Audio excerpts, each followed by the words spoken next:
यानी आप ये कह रहे हैं कि अब कुछ नहीं होने वाला है अगले 30 दिन और, यानी आप ये कह रहे हैं और स्लो हो जाएगा।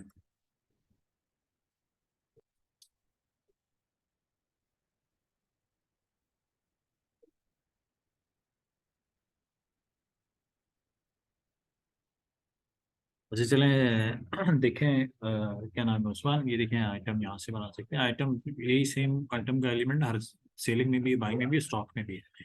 ठीक है, अब आप एक नया आइटम ऐड कर दें, क्विक एंट्री फॉर्म है, क्विक एंट्री फॉर्म। ये फील्ड्स है मैंडेटरी हैं, ये हिस्टोरिकल, तो ये जैसे ये मैंडेटरी नहीं है, ठीक है। तो इस पर ये एडिट किया मैंने तो पूरे बड़े फॉर्म पे चला गया, ठीक है। ये इस तरह से टैब्स हैं, ये देखें ये सही है। तो ये सारे टैब्स में डिटेल फिल करने की जरूरत नहीं है, बस आपको आइटम का कोड लिखें, कोई कोड लिखें, जो भी आपका कोड है, और आइटम का नाम लिखें। मिसाल के लिए नाम बताएंगे आइटम का क्या नाम था आपका सीमेंस का।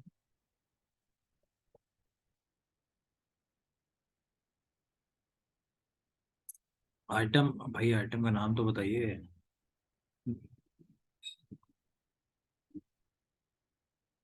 सही कॉन्टेक्टर है ये, मान लो ये नंबर है, और ये यहाँ ब्रांड नेम जो है आप सीमेंस देखें, वो सीमेंस बना हुआ है। ये मास्टर रिकॉर्ड है, जो इस तरह पुल होता है ना, जिस तरह पुल हो गई, ड्रॉप डाउन में आपको पिक एंड चूज करना होता है, ये मास्टर रिकॉर्ड होता है इस फील्ड में। ये सिलेक्ट कर लिया, हो गया ना, ये हो गया, ये देखें। हाँ, ये यूँ पकड़ लें, ये टाइप भी करेंगे तो सीमेंस आ जाएगा।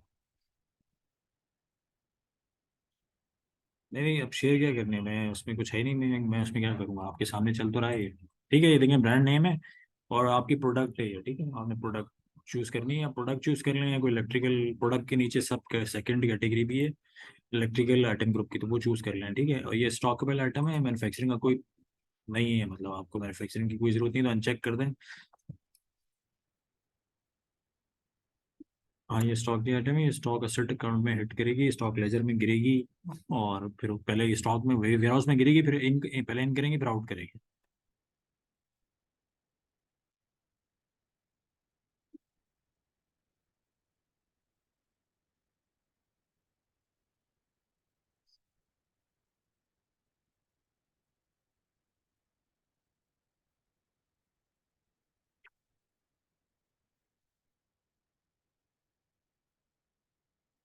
नहीं देखें, आप बेशक बाहर से खरीदें और बाहर से ही भेज दें, लेकिन थोड़ा सा ना उस एलिमेंट को, मतलब आपकी एक्चुअल तो ऑक्यूपेंसी आपका अपना पार्ट था ना, वो आपने खरीदा, फिर आपने आपकी मतलब आपकी प्रॉपर्टी थी, आपका एसेट था, फिर आपने बेचा, तो आपने उसकी एग्जैक्टली कॉस्ट डायरेक्टली सही से चार्ज करनी है।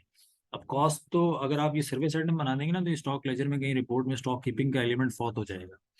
ठीक है, लेकिन ये आप इसको खरीद सकते हो, बरह रास्त किसी को बेच भी सकते हैं, ये वो वही अकाउंट ये भी हिट करेगा। लेकिन इस केस में सर्विस आइटम बन के चलेगा, और बीच में स्टॉक का एलिमेंट खत्म हो जाएगा, तो स्टॉक लेजर में कहीं फिर नजर नहीं आएगा। तो वो स्टॉक लेजर एक तरह की रिपोर्टिंग का एक एलिमेंट है, दो तरह की रिपोर्टिंग डायनेमिक्स है, एक जनरल लेजर की अकाउंटिंग की रिपोर्टिंग है, और एक स्टॉक लेजर की रिपोर्टिंग है। तो जरूरी तो नहीं है, लेकिन बीच में वो स्टॉक लेजर का एक एलिमेंट फॉल हो जाएगा, कल को स्टॉक की रिपोर्ट में कि उस आइटम को ढूंढेंगे कि कितनी दफा खरीदा गया, कितनी दफा आया, कितनी दफा गया, तो वो फिर वो वाला एलिमेंट बीच में से मिसिंग होगा।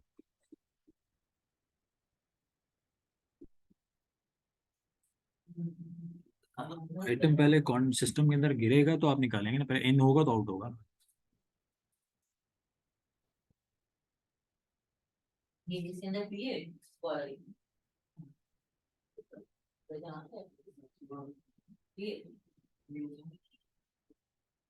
हाँ, सेल इनवॉइस जो है वो सेल, अभी देखें, चले मैं आपका पॉइंट समझ गया, मैं एक चीज़ आपको समझाता हूँ, देखें। स्टॉक आइटम बनाए, यानी ज़रूरी है बनाना, ठीक है। ये आपके स्टॉक जो जो जो फिजिकल, जिसको आप वेयर हाउस में शेल्फ के ऊपर रखते हैं ना चीज़ को, और वो आपके शेल्फ से गुजर रही है, उसके ऊपर ही चेक लगाएं, ठीक है। अब अब ये मेरा सेमेंसियल मैं खरीदता हूँ और उसको बेचता हूँ, ठीक है। अब जो आपका सवाल है कि मैं सेल इनवॉइस पहले बनाता हूँ, डिलीवरी के बाद में देता रहता हूँ, सही है।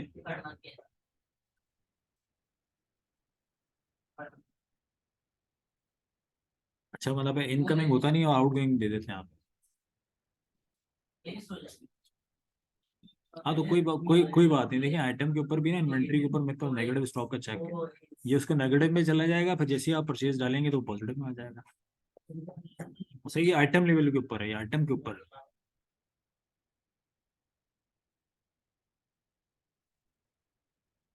है। हाँ ना, देखिए आप एलिम कंसेप्ट को समझें, यानी अगर आपने बाकी उस फिजिकल आइटम की स्टॉक कीपिंग करनी है, क्वांटिफाई करना है ना आइटम को, तो और वो बाकी आपके रिगार्डलेस कि वो आपके वेयर हाउस से गुजर रहा है या नहीं गुजर रहा है, लेकिन आपको उसके एग्जैक्टली कभी गुजारते हैं कभी जंप भी कर देते हैं, तो भी जरूरी है कि मेंटेन स्टॉक करें। ठीक है, और ये नेगेटिव स्टॉक आइटम लेवल पे कर लेंगे तो होगा क्या कि वो नेगेटिव में गिर तो जाएगा, लेकिन जैसे ही वो रिप्लेनिशमेंट आएगी परचेजिंग की, अब वो इनकमिंग दो तीन तरीके से आती है। इनकमिंग इस तरह से आती है कि आप परचेज करते हैं, इंपोर्ट करते हैं, तो वो इम्पोर्ट के जरूर तो इम्पोर्ट का पीओ बनेगा, जेआरएन बनेगा, वो स्टॉक में आ जाएगा, और वो जैसे स्टॉक में गिरेगा वो नेगेटिव से उसका इफेक्ट पॉजिटिव में आ जाएगा। ठीक है। दूसरा जो है वो मंथ एंड पे स्टॉक काउंट करते हैं, उसमें वर्चुअल क्वांटिटी और एक्चुअल क्वांटिटी में कोई डिफरेंस होता है, तो वो भी रिकनसाइल करके सिस्टम में अपडेटेड क्वांटिटी रिकॉर्ड हो जाती है, तो वो भी एक तरह की इनकमिंग क्वांटिटी है। फिर एक और इनकमिंग क्वांटिटी है, वो आपको पता चलता है वो मेरी कुर्सी के नीचे भी दो पीस पड़े हुए थे। सही है, वो जम करके पूरे प्रोसेस को जम करके फिर वो रिकॉर्डिंग करते हैं हम। वो भी इस तरह का भी एलिमेंट निकलता है, स्टॉक काउंट भी हो गया, सब कुछ हो गया, मंथ एंड क्लोज भी हो गया, फिर पता चलता है वो दो पीस वहां पड़े हुए थे। सही है, तो वो तीसरा एलिमेंट वो भी एक तरह की इनकमिंग क्वांटिटी है। तो इस तरह से ना तीनों तरह की इनकमिंग क्वांटिटी आप एक और चौथा एलिमेंट है मैन्युफैक्चरिंग से भी इनकमिंग क्वांटिटी आती है, लेकिन वो तो आप बनाते तो है नहीं ना, आप मैन्युफैक्चरिंग थोड़ी करते हैं। आप तो ट्रेडिंग का, हाँ, आप तो ट्रेडिंग का काम करते हैं।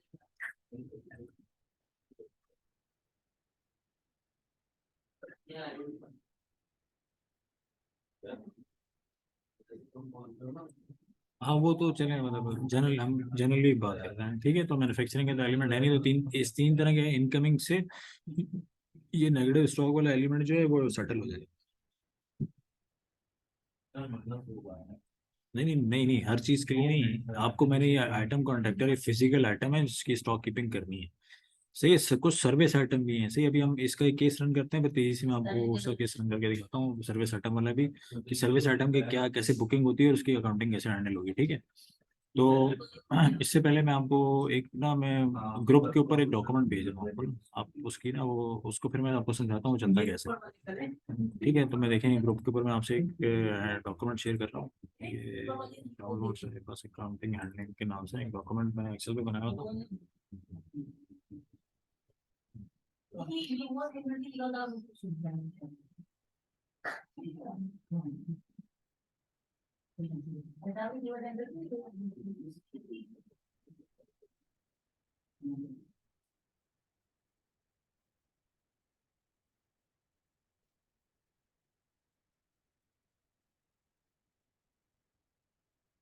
ठीक है, अब ये डॉक्यूमेंट ना आप खोल लें सारे, और उस पर हम, अब मैंने एक आइटम बनाया और मैं देखें वो बैंक साइकिल चलाता हूँ, तो देखें उसके ऊपर वो कैसे इफेक्ट लेता है, और वो जो मैं आपको डॉक्यूमेंट के ऊपर जो जो चीज़ें हैं वो आपको समझाता चाहूँगा। ठीक है, मैंने एक आइटम बनाया कॉन्ट्रैक्टर।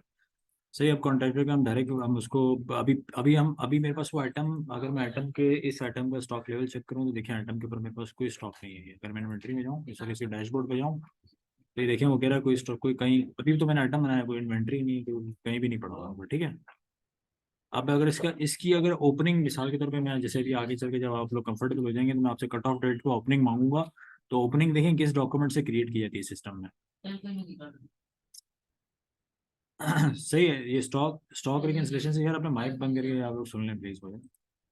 सही है, स्टॉक रिकन्सिलेशन का डॉक्यूमेंट है, इस डॉक्यूमेंट से मैं ओपनिंग सिस्टम में खड़ी करता हूँ। सही है, स्टॉक ये ओपनिंग खड़ी करता हूँ या फिर मंथ एंड पे स्टॉक रिकन्सिलेशन करता हूँ। ठीक है, तो मैं ओपनिंग खड़ी करता हूँ। अब मैंने कहा कि यार ये इस एडिट का चेक लगाएंगे तो बैक डेट में जा सकते हैं। मैंने कहा पहली तारीख को भाई मेरे पास ये ना फर्स्ट कर लिया, मेरे पास एक इस अपने मेरे आपके भाई के स्टोर स्टोर में मेरा वही कॉन्ट्रैक्टर का जो स्टोर कॉन्ट्रैक्टर का जो आइटम जो भी मैंने बनाया, मेरे पास वो एक ही क्वांटिटी पड़ी थी, और वो कितने का है, ये कितने रियाल का है? मैं कौन करूँ भाई, कितने का है ये? सही 85 का पड़ता है। ठीक है, तो ये अब एक पीस मेरे पास पड़ा हुआ है, मैं सिर्फ एक पीस डाल रहा हूँ। ठीक है, और ये मुझे ना इसकी अकाउंटिंग पे भी हम बात नहीं कर रहे, अभी हम सिर्फ स्टॉक लेजर पे बात करेंगे कि देखिए मैंने इस आइटम की ओपनिंग इन्वेंट्री के तौर पे सिस्टम में ना कट ऑफ डेट पे ओपनिंग इन्वेंट्री आइटमाइज खड़ी करनी पड़ती है सिस्टम के अंदर, जो कि करंट एसेट अकाउंट के साथ मैच करी हुई है चार्ट ऑफ अकाउंट के अंदर। ठीक है, अब अगर स्टॉक लेजर में जाएं तो देखिए ये एक आइटम ना मेरे स्टोर में खड़ा हुआ है, ये एक आइटम ये रहा, और ये वही सेम आइटम, और ये रहा मेरा स्टोर, और ये उसके अंदर एक पीस खड़ा है। सही, अब अगर मैं आइटम पे जाऊँ तो ये चीज़ आइटम पे भी रिफ्लेक्ट कर रही होगी डैशबोर्ड पे। तो ये देखें एक पीस आ गया। ठीक है, स्टोर के अंदर। ठीक है, अब यही अगर मैं स्टॉक बैलेंस की लेजर से मैंने आपको भी दिखाया, बैलेंस से देखें तो बैलेंस एग्जैक्टली किसी भी सिंगल डे के ऊपर फ्रॉम टू डे टेक कर लें और जनरेट करें इसको, तो ये आपको बताएगा कि इस आइटम, ये आइटम का फिल्टर लगा हुआ है, ठीक है। ये आइटम आप यहाँ कॉन्टैक्ट क्यों भी लिख सकते हैं, वो कोड और बहुत सारी चीज़ों के साथ आ रहा है, आइटम कोड, आइटम नेम और आइटम के ग्रुप के साथ आपको वो चीज़ यहाँ पे दिखा रहा है। अगर आप वो ब्रांड भी चाहते हैं ना तो मैं ब्रांड भी यहाँ ला सकता हूँ, ठीक है। तो आप ये देखें, अब मेरा वही एक पीस आज के दिन 85 रुपये से मेरे पास आज के दिन पड़ा हुआ है, ठीक है। अब मेरे पास एक पीस पड़ा हुआ है और मैं आप जो आपका केस है कि यार वो 2 पीस की डिलीवरी सेल इनवॉइस बुक करके देंगे, और मैंने नेगेटिव स्टॉक का चेक आइटम लेवल पे लगाया, ठीक है। मैंने सेल ऑर्डर बुक किया और जो भी कोटेशन कोटेशन खेला, सेल ऑर्डर पे कंफर्म किया और डायरेक्ट सेल इनवॉइस बना देता हूँ। मैं डायरेक्ट भी बना सकते हैं और चेक भी लगा सकते हैं कि पीछे से वो पूरा थ्रू प्रॉपर चैनल रिकॉर्डिंग होती हुआ है, ठीक है। मैंने किसी भी कस्टमर को पकड़ा ही हूँ, किसी भी कस्टमर के लिए, सऊदी श्रमिक के लिए मैंने कहा कि एक आइटम की डिलीवरी दे दो। अब इसी सेल इनवॉइस के ऊपर डिलीवरी देनी है, डिलीवरी नोट अलग बनाना है। कितने का बेचते हैं? माइक माइक ऑन करें माइक।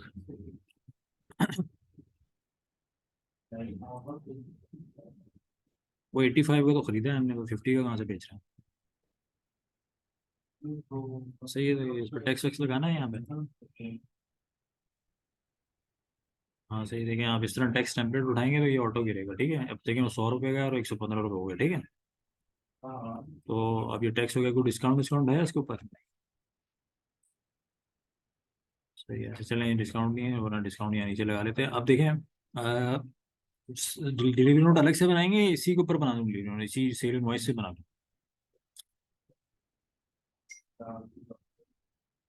हाँ ये देखें, ये आइटम के ऊपर ये अपडेट स्टॉक का बटन नजर आ रहा है, ये देखें मैंने जैसे इसके ऊपर क्लिक किया ना, उसने मुझे कहा स्टोर का नाम बताओ। सही है, तो मैंने स्टोर का नाम बताया, इसी स्टोर के अंदर अभी मैंने एक पीस डाला है ना, तो देखिए अब मैं 2 पीस आउट कर रहा हूँ। सही है, मेरा डिलीवरी नोट भी बन जाएगा इसी सेल इनवॉइस से और मेरी सेल इनवॉइस भी बन जाएगी, ठीक है। अब मुझे ये 85 का पड़ता है और 100 रुपये का बेच रहा हूँ मैं। सही है, अकाउंटिंग भी जो आपको चेक कराते हैं, टैक्स भी देखेंगे, अकाउंट भी है, सेल इनवॉइस का अकाउंटिंग का डॉक्यूमेंट है सेल इनवॉइस, टैक्स भी बुक करेगा, इनकम भी बुक करेगा, रिसीवेबल भी गिराएगा, कॉस्ट भी बुक करेगा, क्योंकि मैं डिलीवरी नोट का जो कॉस्टिंग का एलिमेंट है ना वो सेल इनवॉइस के ऊपर ही मैंने बुक कर लिया है। ये देख रहे हैं आप, ये वाला एलिमेंट डिलीवरी नोट का पर्पज सर्व कर रहा है। सही, अभी देखिए मैंने सेव किया और मैंने इसको सबमिट कर दिया। एक मिनट मुझे अकाउंटिंग चेक करने देंगे, वो कहीं कोई अकाउंट मतलब गलत तो ना, गलत लग गया होगा तो वापस रिवर्स में आना पड़ेगा। सही है, मैं एक मिनट ज़रा एक चेक करें। सही, ठीक है। और यहाँ पे चेक कर लेते हैं अकाउंटिंग। सही है, फिट है, ठीक है। मैंने सेव किया और ये सबमिट किया, ठीक है। तो ये अब डॉक्यूमेंट कंप्लीट हो गया, बेल की आवाज़ आती है।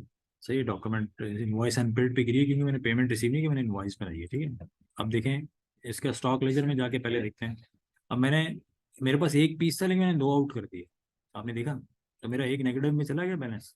मैंने आइटम के ऊपर नेगेटिव स्टॉक किया ना, उसकी वजह से इसने मुझे सिस्टम में अलाउ किया, वरना नहीं रोक लेता ये। ठीक है, ये अभी मैं सिर्फ sale invoice based stock ledger मैंने खोला हुआ है क्योंकि मैंने उसके ऊपर डिलीवरी दे दी। अब मैंने उस ये वाउचर का नंबर यहाँ से सेल इनवॉइस वाउचर का नंबर हटा दिया, तो ये देखें अब वो आज की डेट में मुझे बता रहा है कि आज के दिन में, सिर्फ आज के दिन में ये रिकॉर्डिंग हुई है, फ्रॉम डेट टू डेट की बात हो रही है, वरना हम पीछे भी जो रिकॉर्डिंग कर चुके हैं ना, अगर हम पीछे डेट को पुल कर लें तो और भी रिकॉर्ड आ जाएगी, देखा आपने। लेकिन सिर्फ आज की बात हो रही है, तो सिर्फ आज के दिन में सिर्फ यही रिकॉर्डिंग की है कि हमने पहले स्टॉक रिकन्सिलेशन के डॉक्यूमेंट से एक क्वांटिटी मैंने ओपनिंग क्वांटिटी के तौर पे खड़ी की, लेकिन मैंने आइटम के ऊपर नेगेटिव चेक लगाया हुआ था, तो देखिए मैंने सेल इनवॉइस बेस, ये देखिए डॉक्यूमेंट नंबर से आप पहचान सकते हैं ना सेल इनवॉइस से। और ये स्टॉक रिकन्सिलेशन का document, material reconciliation, accounting, sale invoice. सही, डॉक्यूमेंट नंबर खुद ही बोल रहा होता है कि कौन सा डॉक्यूमेंट है, और ये हाइपर लिंक्स हैं, ठीक है, इन पे क्लिक करेंगे वहाँ चले जाएंगे। तो ये देखिए मैंने 2 पीस आउट किए तो वो नेगेटिव में चला गया, ठीक है। ये तो स्टॉक लेजर का एलिमेंट है, ये बिल्कुल सही है, ठीक है। और उसने क्योंकि वो एक्चुअल है ना अपना। सर ये देखिए आप अकाउंटिंग देखें इसकी, सही है। मेरा दो 2 पीस आउट किया मैंने, तो 15% के साथ यार अपनी, मेरे भाई कौन किसका माइक, अपना माइक बंद करें यार। सही, अब देखिए ये अकाउंटिंग लेजर है, 2 पीस आउट किए हैं, तो वो 200 रुपये का आइटम थे, 30 रुपये का टैक्स है, 200 रुपये की इनकम है, 30 रुपये का टैक्स है, तो देखें टोटल रिसीवेबल 230 रुपये है। ये टैक्स का आउटपुट आपको पता है क्रेडिट में बुक होता है, ये मेरी इनकम अकाउंट क्रेडिट में बुक हो गया। और ये देखें आप 85 रुपये के हिसाब से मेरा स्टॉक असेट अकाउंट क्रेडिट हो गया, स्टोर के पीछे जो लिंक हुआ है, वेयर हाउस के पीछे, और ये देखें cost of goods sold book हुआ है। सही है। तो ये एंट्री अकाउंटिंग की बिल्कुल क्लीन तरीके से पड़ी है। अब मैंने बुनियादी तौर पर इनवॉइस बनाई है। तो और इनवॉइस ही के, ये मेरा इनवॉइस का प्रिंट फॉर्मेट है, वो जो आपका टैग। मुदस्सिर साहब, आपका माइक बंद कर लें प्लीज। तो ये देखें, यानी हमने अभी इनवॉइस बनाई है, तो इनवॉइस का प्रिंट फॉर्मेट जो है, अगर वो कैसे कैसे का, यहाँ से आप, यहाँ से ना आप अपने प्रिंट फॉर्मेट मल्टीपल हैं, वो आप एग्जैक्टली वाइट वाला जो फॉर्मेट है वो ये है। फिर दो पीस आपने आउट किए तो ये सारा टेक्स्ट के साथ इसकी बुकिंग होगी, ठीक है।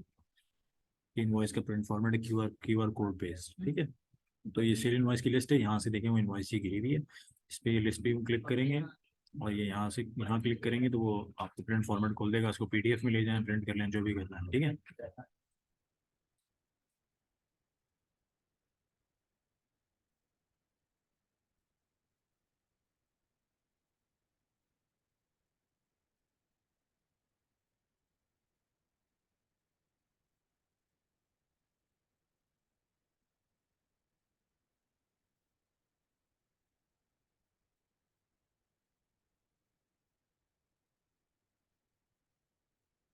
हाँ, कोई इसमें हर्ष की बात नहीं है, मतलब जी हाँ, जी हाँ, मुदस्सिर साहब।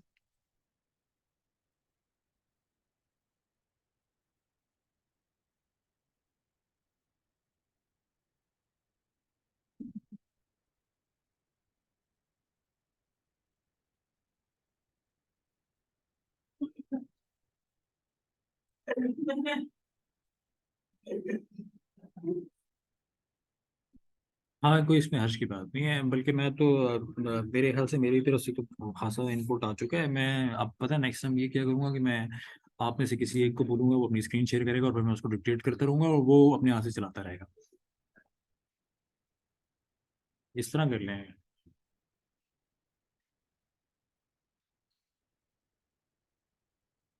हाँ देखें, होगा ये कि अपने हाथ से चलाएंगे तो कोई कॉन्फिडेंस आएगा, वरना यही हमेशा कोई ना कोई कमी रह जाती है। और ईआरपी का थोड़ा बड़ा फ्रेमवर्क है, बड़ी स्ट्रक्चर है, तो वो थोड़ा सा अंडरस्टैंडिंग डेवलप होते होते ना थोड़ा महीने 2 महीने लग जाता है। तो कोई वो अपने हाथ से चलाने से कॉन्फिडेंस आएगा, तो बेशक आप अपने हाथ से नेक्स्ट टाइम से चलाएं। मैं आपको डिक्टेट करता रहूंगा, स्क्रीन मेरे सामने होगी, मैं बोलता रहूंगा यही काम जो मैं कर रहा हूँ, ये आप कीजिएगा, तो ज़्यादा बेहतर तरीके से होगा, ठीक है।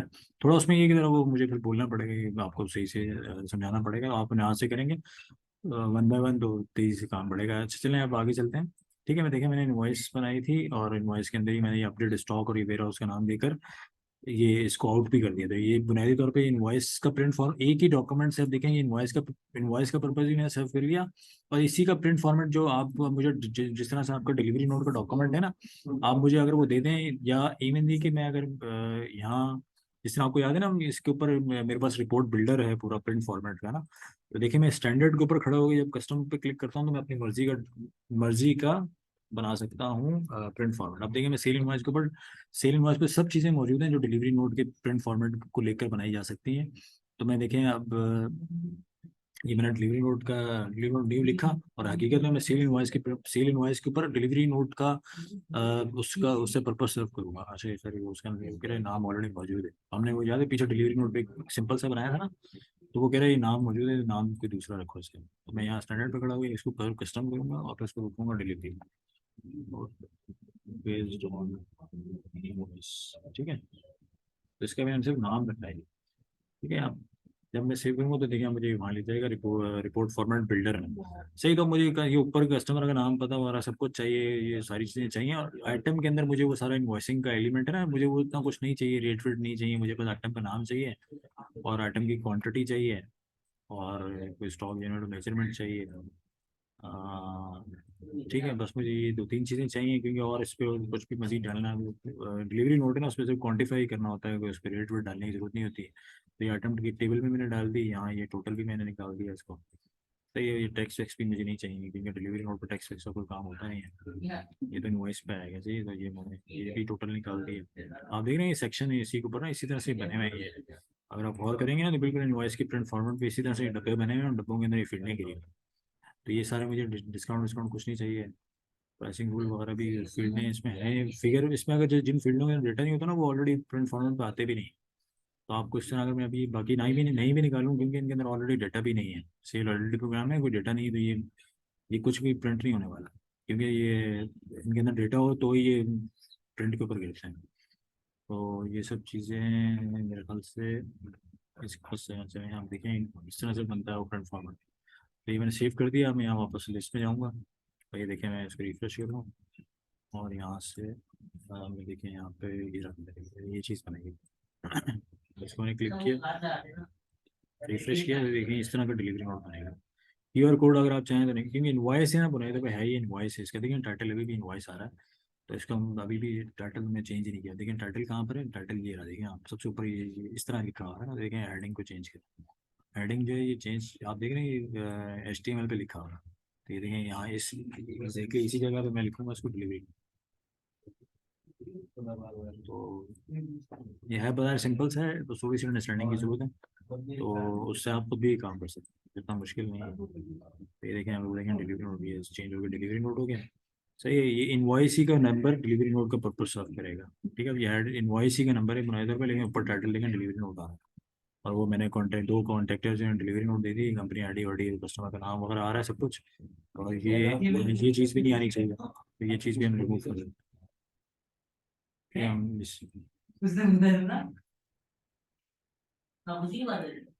हाँ मतलब नहीं, हाँ चलिए अच्छी मूवी, मतलब देखें मैंने आपको एक ऑप्शन भी बनाया था ना बहुत सारी जगहों पर, मतलब ये एक ऑप्शन मौजूद है, अगर आपको नहीं जरूरत है तो कोई हर्ज की बात नहीं, आप डिलीवरी नोट अलग से यूज़ करें। सही, आप मिसाल के तौर पे अब देखें, आप अब जो आप बात करें ना हम उसी के ऊपर दोबारा से काम करते हैं, कि आप कह रहे हैं कि मुझे डिलीवरी नोट अलग से ही रहने दें और सेल इनवॉइस में अलग से चलेंगे, तो हम अपनी इस सेल इनवॉइस को कर देते हैं कैंसिल और दोबारा से बनाते हैं यही सेम काम, ताकि आप, लेकिन आप इस चीज़ को जरा सा ना थोड़ा सा ध्यान में रखें कि मैंने अभी 2 पीस आउट किए हैं, तो देखिए उसने सेल इनवॉइस के ऊपर अपडेट स्टॉक करके जो हमने डिलीवरी नोट का पर्पज सेल इनवॉइस से लिया, तो उसने देखिए क्या एंट्री बनाई थी कि रिसीवेबल मेरा ये रहा, टैक्स ये रहा, इनकम ये रही, और ये मेरा स्टॉक असेट अकाउंट क्रेडिट, क्योंकि वो उसकी कॉस्टिंग वॉल्यूम से 85 रुपये से 2 पीस आउट, और मेरा cost of goods sold book. लेकिन मैंने ये यही सेम चीज़ जो है वो 100 रुपये के हिसाब से टैक्स के साथ बेची है, तो मेरा टोटल रिसीवेबल कस्टमर का इतना बन गया। ठीक है, अब यही चीज़ मैं रिकॉल कर रहा हूँ और फिर मैं डिलीवरी नोट अलग बनाता हूँ, तो डिलीवरी नोट ये काम करेगा अलग और इनवॉइस का ये काम होगा अलग। आप समझ गए, ये वो डॉक्यूमेंट अलग से अकाउंटिंग एंट्री बुक करेगा डिलीवरी नोट पे, और ये वाला काम इनवॉइस अलग से बुक करेगी, क्योंकि 2 डॉक्यूमेंट बना लूंगा, अभी मेरा एक ही डॉक्यूमेंट है जो ये सारे काम करेगा। ये देख रहे हैं एक ही डॉक्यूमेंट है, 4 नंबर वाली इनवॉइस है, एक ही वही एक सारा पर्पज वही सर्व कर गई थी इनवॉइस का भी और डिलीवरी नोट होगा, लेकिन आप कह रहे हैं मेरे केस में मुझे नहीं चाहिए, तो मैं इसको कैंसिल कर रहा हूँ और हम इसको दोबारा से बना दें। कैंसिल रिकॉर्ड जो है वो रिकॉल हो जाते हैं, सही है, सारे एंट्री रिकॉल सब कुछ रिकॉल हो जाता है। अब हम सबसे पहले पहले डिलीवरी दें, पहले इनवॉइस बनाएं, दोनों काम हो सकते हैं। जरूरी नहीं है डिलीवरी देना, जरूरी नहीं है, पहले इनवॉइस बना सकते हैं, इनवॉइस से डिलीवरी नोट पीछे भी जा सकते हैं, आगे भी जा सकते हैं। हाँ से तो देखें आप स्टॉक में जाएंगे, स्टॉक से डिलीवरी नोट में जाएंगे, ये रहा डिलीवरी नोट, और यहाँ से आप डिलीवरी दे देंगे। सही, आपका कोई सेल ऑर्डर बनाना है या ऐसे ही डायरेक्ट मैं बगैर किसी सेल ऑर्डर के चला रहा हूँ? सेल ऑर्डर बनाऊँ पहले, क्या कहते हैं, सेल ऑर्डर बनाएंगे? अच्छा, वैसे हाँ, अगर जरूरत जरूरत नहीं है देखें, बिल्कुल ऐसी सेल ऑर्डर सारे फॉर्म एक ऑलमोस्ट एक जैसी हैं ना, अगर आप गौर करें देखें। अब मैं अभी सेल ऑर्डर बनाता हूँ, देखिए वो सब चीज़ें एक जैसी होंगी, और सेल ऑर्डर भी वैसे ही फॉर्म है बने तो सही है। सेल ऑर्डर का कोई अकाउंटिंग इम्पैक्ट और कोई लेजर इम्पैक्ट नहीं होता। देख रहे हैं आप, ये मैंने यहाँ लिखा कस्टमर का नाम, सारे कस्टमर के रिकॉर्ड भी देखें वही इसी तरह से, जिस तरह नहीं वो आपके सीमेंस का वो मास्टर रिकॉर्ड था, सही है बिल्कुल। देखें कस्टमर अगर आपको नजर नहीं आ रहा, आप यहाँ फ़ौरन यहाँ से बना लें, ये विंडो खुलेगी, कस्टमर का नाम लिखें, मैं कोई नाम बताएं कस्टमर का।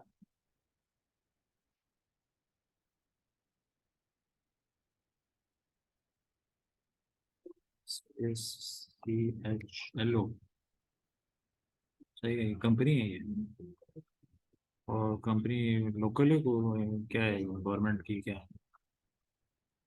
लोकल कमर्शियल कंपनी है, और टेरिटरी, टेरिटरी हुई सऊदी कंपनी है। और आपने आज ही डिलीवरी देनी है, ठीक है, और कस्टमर ने आपको ये नंबर भेजा हुआ है पीओ का, ठीक है, और इसकी पीओ की डेट ये थी, आपने सेल किया और आपने अब हम क्या सेल ऑर्डर बुक करें, ठीक है। अब सेल ऑर्डर के ऊपर में, फिर सेल ऑर्डर के ऊपर ना आपको सिर्फ बताना होता है कि आपने सिर्फ नाम देना होता है स्टोर का, कोई फर्क नहीं पड़ता स्टोर से, कोई चीज़ कोई अकाउंटिंग स्टॉक लेजर हट नहीं होता, लेकिन आपको नाम देना होता है। अब ये एक आइटम है, दूसरा आइटम, इस तरह से। और तेजी से आइटम पुल कर रहे हैं तो ये देखें ऐड मल्टीपल के बटन दबाएंगे तो जितना आइटम मास्टर है ना वो सारा ही लिस्ट की तरह खुल जाएगा, सारे आइटम आ जाएंगे। और आपके पास यहाँ फिल्टर है कि आप फिल्टर कर सकते हैं, वो ऊपर देख रहे हैं वो लिखा हुआ है बिगिन। तो वो कोई भी नाम आपके जहन में आ रहा है वो क्या ना, यू कैन चूज, जो आप ये पढ़ रहे हैं देखें, वो जिस तरह गूगल नहीं काम करता वाइल्ड कार्ड की तरह, आपको आपको लिखते चले जाए वो आपको पॉपुलेट करता चला जाएगा। जैसे अगर कोई एसएन के नाम से कोई आइटम होता वो यहाँ पॉपुलेट होता, लेकिन लेकिन कोई है ही नहीं एसएन, वैसे भी ये टोटल लिस्ट पूरी यही आ रही है, इसमें स्क्रॉल इसलिए नहीं आ रहा कि और आइटम है नहीं। इसकी स्क्रीन पे यही टोटल 6-7 आइटम जो बने हुए हैं सिस्टम में, हकीकत में यही आइटम्स। और ज़्यादा होते थे वो स्क्रॉल कितना, वो स्क्रॉल बार कितना उसको ऊपर नीचे स्क्रॉल कर सकते थे। खैर आप यूँ इस पर यूँ क्लिक करते रहेंगे, जैसे मैंने ये क्लिक किया तो देखिए मेरे से क्वांटिटी पूछ रहा हूँ, मैं यूँ मारता रहूँगा पीछे बटन दबाता रहूँगा, पीछे वो देखेंगे लिस्ट पे ना गिरते चले जा रहे हैं। ये देखिए ना वो पीछे लिस्ट में गिरते चले जा रहे हैं, ठीक है। ये जिसमें मैं 3-4 आइटम भी पकड़ा तो देखिए वो पीछे ना कितने सारे आइटम गिरे। अब मैं यूँ बाहर आया तो ये पीछे से तीन तीन दफ़ा मैंने ये आइटम गिरा दिया। खैर लेकिन मुझे तीन नहीं आइटम चाहिए, मुझे तो सिर्फ एक ही आइटम चाहिए। और मैं इसकी दो क्वांटिटीज़ को देखें उस सेल ऑर्डर पे बुक करूँगा। सेल ऑर्डर पे सेलिंग वॉल्यूम चलता है, वो कॉस्टिंग वॉल्यूम इसके पीछे चल रहा है, वो आपको बताने की जरूरत नहीं है, आपने टैक्स बुक किया। सही है, टैक्स सिर्फ सेल ऑर्डर को कस्टमर को बताने के लिए, अभी भी ये कोई अकाउंटिंग हिट नहीं कर रहा है, ठीक है। वही 2 पीस हैं, 230 रुपये का टोटल हो गया। तो ये को पेमेंट टर्म्स अगर कुछ बतानी है तो वो यहाँ बताई जा सकती है इसके अंदर। वही जो आपको याद है हमने एक बार बनाई थी 30 और 60 दिन की ना, पेमेंट किस तरह से करेंगे आप, तो वो इसी आज की डेट से वो उसको 30 दिन अगले थ्रो कर देगा, ठीक है। और वो जो टेक्सचुअल किस्म की कम्बिनेशन, कुछ को टेक्सचुअल नरेशन लिखते हैं ना आप, इस तरह से वो भी यहाँ सेल ऑर्डर पर प्रिंट करनी है तो वो भी इस तरह से टेम्पलेट के थ्रू उठाई जा सकती है, जिस सेल ऑर्डर बन गया, ठीक है। अब सेल ऑर्डर के अगेंस्ट में अब जो आप डिलीवरी देंगे तो वो सेल ऑर्डर बेस्ड होगी, सही है, क्योंकि पीछे सेल ऑर्डर है। तो वो ठीक है।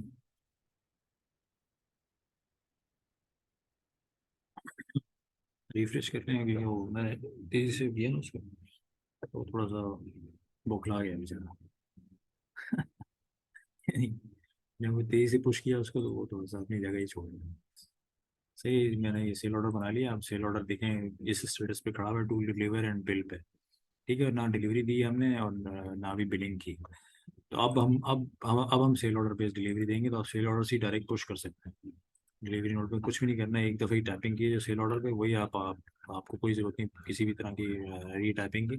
और 2 पीसेज हैं, आपने उनको 2 पीसेस को 2 पीसेस की डिलीवरी देनी है। और ये देखें वो बता भी रहा है स्टोर में 1 पीस पड़ा है, आप 2 पीस की डिलीवरी दे रहे हैं और ये बता भी रहा है कि इस स्टोर में ये अवेलेबल क्वांटिटी एक है, तो ये नेगेटिव में चला जाएगा। आइटम पे हम इस आइटम पे हमने नेगेटिव स्टॉक ऑन किया, ठीक है। याद है आपको आइटम बनाते हुए, ठीक है। अब ये जो डिलीवरी नोट का डॉक्यूमेंट है, परपेचुअल टाइप ऑफ पूरा स्टॉक का अकाउंट है, तो उसके ऊपर ये मैंने जैसे ही डिलीवरी दी, अब ये डिलीवरी नोट का ये प्रिंट फॉर्मेट है। सही, अब यहाँ से आप डिलीवरी प्रिंट करेंगे और ये स्टैंडर्ड है, वो याद है हमने एक बार नया बनाया था, ये रहा, ये बना रहा था कि सेम नाम से वो मुझे रोक रहा। आपका कोई अपना अपना कोई फॉर्मेट है वो भेज दें, हम वो एचटीएमएल पे हम उसको कॉन्फ़िगर कर देंगे। सही है, आप भेज दें ताकि वो ये काम भी हम कर दें वरना इसी तरह वो चीज़ें ना पेंडिंग हो जाती हैं, ठीक है। अब ये देखें डिलीवरी ऑर्डर हमने बना दिया सेल ऑर्डर बेस्ड, आपने कुछ नहीं किया, सेल ऑर्डर से पुल किया है, ठीक है। इस तरह से ना आगे पुल करते हैं, जैसे भी मैं डिलीवरी नोट पे खड़ा हूँ और देखें मैं ये बटन दबाऊंगा तो ये सब चीज़ें सारी इन्फॉर्मेशन इनवॉइस पे पुल हो जाएगी।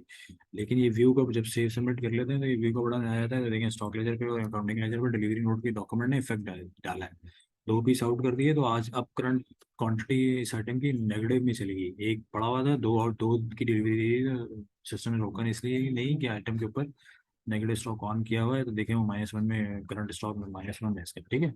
ये डॉक्यूमेंट नंबर है, स्टोर से डिलीवरी दी है, और बाकी वही जो कॉस्टिंग वॉल्यूम 85 के हिसाब से जो हमने आइटम प्राइस दी थी ना इसकी, स्टॉक रिकैंसलेशन जो ओपनिंग के वक्त हमने जो आइटम की प्राइस दी थी वो सिस्टम मेमोराइज कर लेता है उसकी ना, दोनों तरह की कॉस्ट, सेलिंग की और कॉस्टिंग की।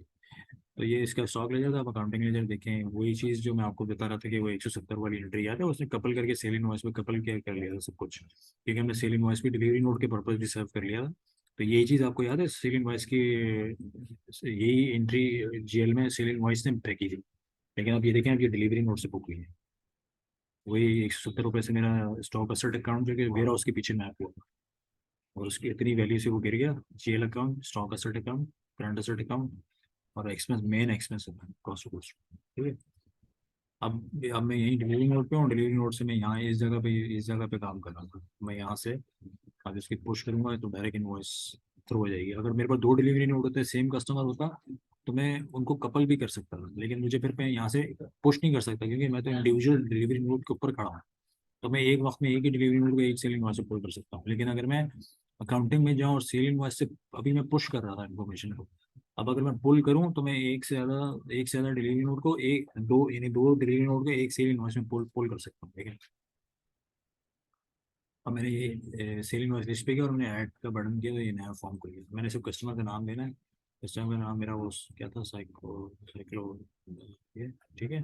अब देखिए यहाँ से मैं पुल कर सकता हूँ इनवॉइसिंग के लिए। कोटेशन से भी मैं सेल इनवॉइस बना सकता हूँ, सेल ऑर्डर से भी बना सकता हूँ, डिलीवरी नोट से भी बना सकता हूँ। तो मैंने डिलीवरी नोट पुश किया तो देखें एक ही डिलीवरी नोट, अगर एक से ज़्यादा होते तो मैं ये चेक लगा के कपल करके अपनी मर्जी से डिलीवरी नोट चूज कर सकता था और उनको मैं पुश करता तो वो दो डिलीवरी नोट यहाँ आके गिर जाते। अभी तो एक ही है तो एक ही गिरा, लेकिन वो दो होते तो दो आइटम सारे यहाँ के लिस्ट पॉपुलेट हो जाते हैं। तो खैर ये दो पीस हैं, वही 100 रुपये का हिसाब है। सेलिंग, ये पूरे सेलिंग के डॉक्यूमेंट्स के ऊपर ना फ्रंट के ऊपर सेलिंग सेलिंग रेट चलता है। यानी सेलिंग साइकिल चला रहे हैं हम, quotation, sale order, delivery note, sale invoice, ये चारों डॉक्यूमेंट के ऊपर आपको जो रेट नजर आएगा वो सेलिंग रेट है। ये सेलिंग साइकिल के ऊपर चल रहा है, ये जो सेलिंग रेट है। कॉस्टिंग रेट इसके पीछे चल रहा है जो नजर नहीं आ रहा होता। वो आप आइटम के ऊपर, आइटम के साथ आइटम प्राइस की सूरत में कंट्रोल कर रहे होते हैं। मसलन देखिए 100 रुपये ना, अब ये 100 रुपये तो आपको 100 रुपये और 85 रुपीज़ आप उसने आइटम लेवल के ऊपर मेमोराइज की किए हुए हैं। देखिए कहाँ पर है वो। ठीक है, देखिए ये इसकी आइटम प्राइस बनी हुई है। अब आइटम प्राइस में जाएँ तो आप देखें ये आइटम प्राइस में आपको दिखाएगा कि ये इस आइटम की सेलिंग के ऊपर उसने ये 100 रुपये ये बुक किए हैं सेलिंग के ऊपर। और यही चीज़ बाइंग के ऊपर कहाँ पर है, देखो वहाँ पर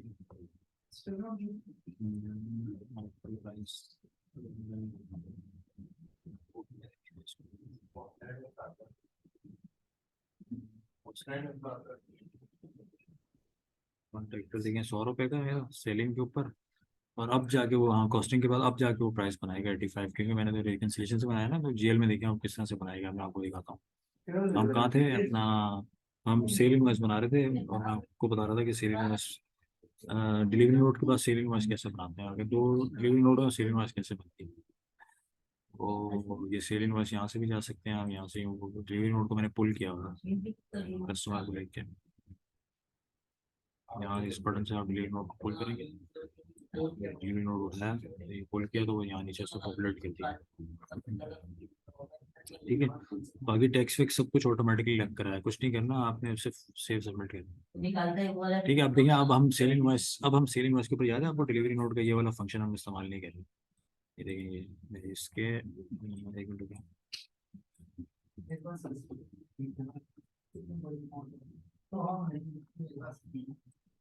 ये देख रहे हैं आप, ये आपको याद है हमने स्टोर का नाम बताया था और वो डिलीवरी नोट भी यही सर्व कर लिया था, लेकिन हमको हमें जरूरत नहीं, हम क्योंकि हम पीछे ऑलरेडी डिलीवरी नोट बनाते हैं।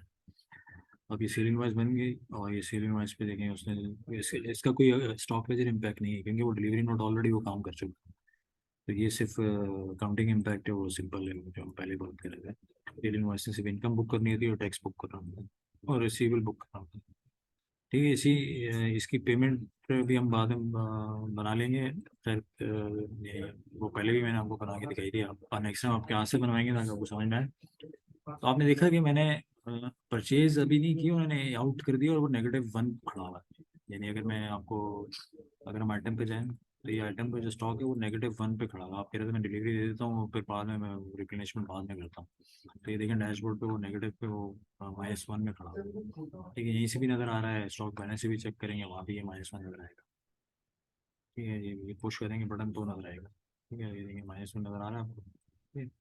अब ये -1 जो है इसको, इसकी रिप्लेसमेंट करनी है, तो ये कैसे, आप इसको परचेज इंपोर्ट करते हैं तो वो इंपोर्ट वही सेम पीओ बनाएंगे उसका, डॉलर्स में बनाएं बेशक, फॉरेन करेंसी लोकल करेंसी जिसमें भी बनाना है कोई मसला नहीं, दोनों में बना सकते हैं। पीओ बनाएंगे, जीआरएम बनाएंगे तो ये -1 से पॉजिटिव में क्वांटिटी आगे गिर जाएगी। सही, अब कैसे, अब इसको कैसे परचेज करूँ, लोकल करूँ या इंपोर्ट करूँ। ठीक, सप्लायर का नाम बताया, मैं पीओ के ऊपर, ठीक है। तो वही कर, हाँ ये अगर नहीं मिल रहा ना आपको तो सप्लायर आप तेज यहाँ से बना सकते हैं। जैसे मिसाल मिसाल के तौर पर मैं बना देता हूँ, कोई बात नहीं, आपको याद है। तो देखिए सप्लायर का नाम बताएंगे।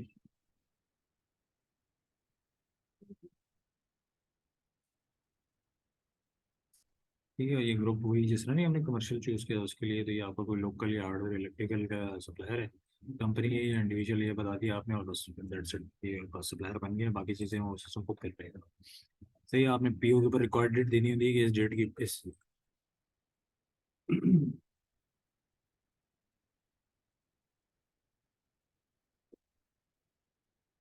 हाँ हाँ, ये बिल्कुल आप अच्छे सवाल है। देखिए बुनियादी तौर पर मैंने क्विक एंट्री फॉर्म से सप्लायर क्रिएट किया था। अब ये सप्लायर का पूरा बड़ा अपना फॉर्म है।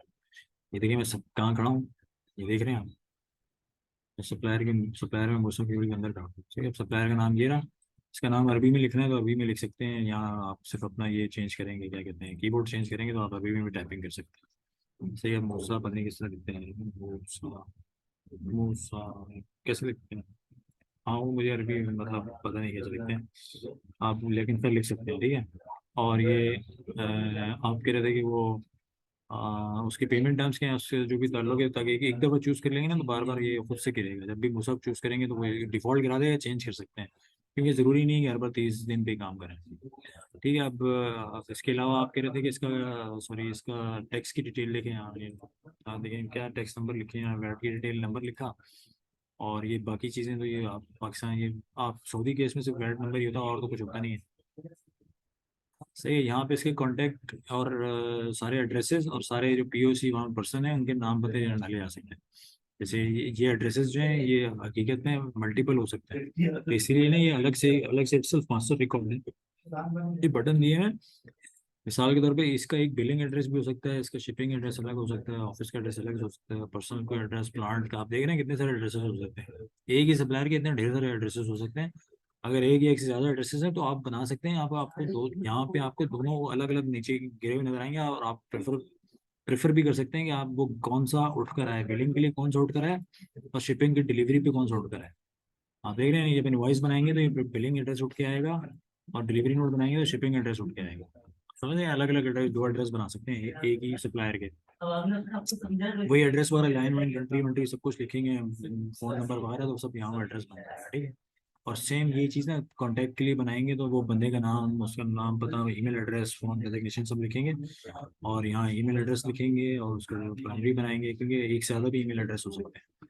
एक प्राइमरी हो सकता है, एक सेकेंडरी हो सकता है। सही, तो प्राइमरी को चेक लगाएंगे तो सर जिस तरह से, तो सेकेंडरी को चेक नहीं लगाना, तो एक से ज़्यादा भी हो सकते हैं, फ़ोन नंबर भी एक से ज़्यादा हो सकते हैं। ठीक है, कोई एक प्राइमरी होगा बस, तो ये प्राइमरी लैंडलाइन नंबर है, ये प्राइमरी मोबाइल नंबर, इस तरह से। ठीक है, और दैट्स इट, बाकी कुछ करने की जरूरत नहीं है। तो ये सप्लायर भी इस तरह से ना, इसके कॉन्टेक्ट और ये एड्रेसेस सप्लायर के साथ टैग हो जाते हैं। तो आप जब सप्लायर चूज करते हैं ना तो ऑटोमेटिकली ये फिर पीओ के ऊपर वो सप्लायर का बंदे का नाम और उसका एड्रेस भी लिख रहा है।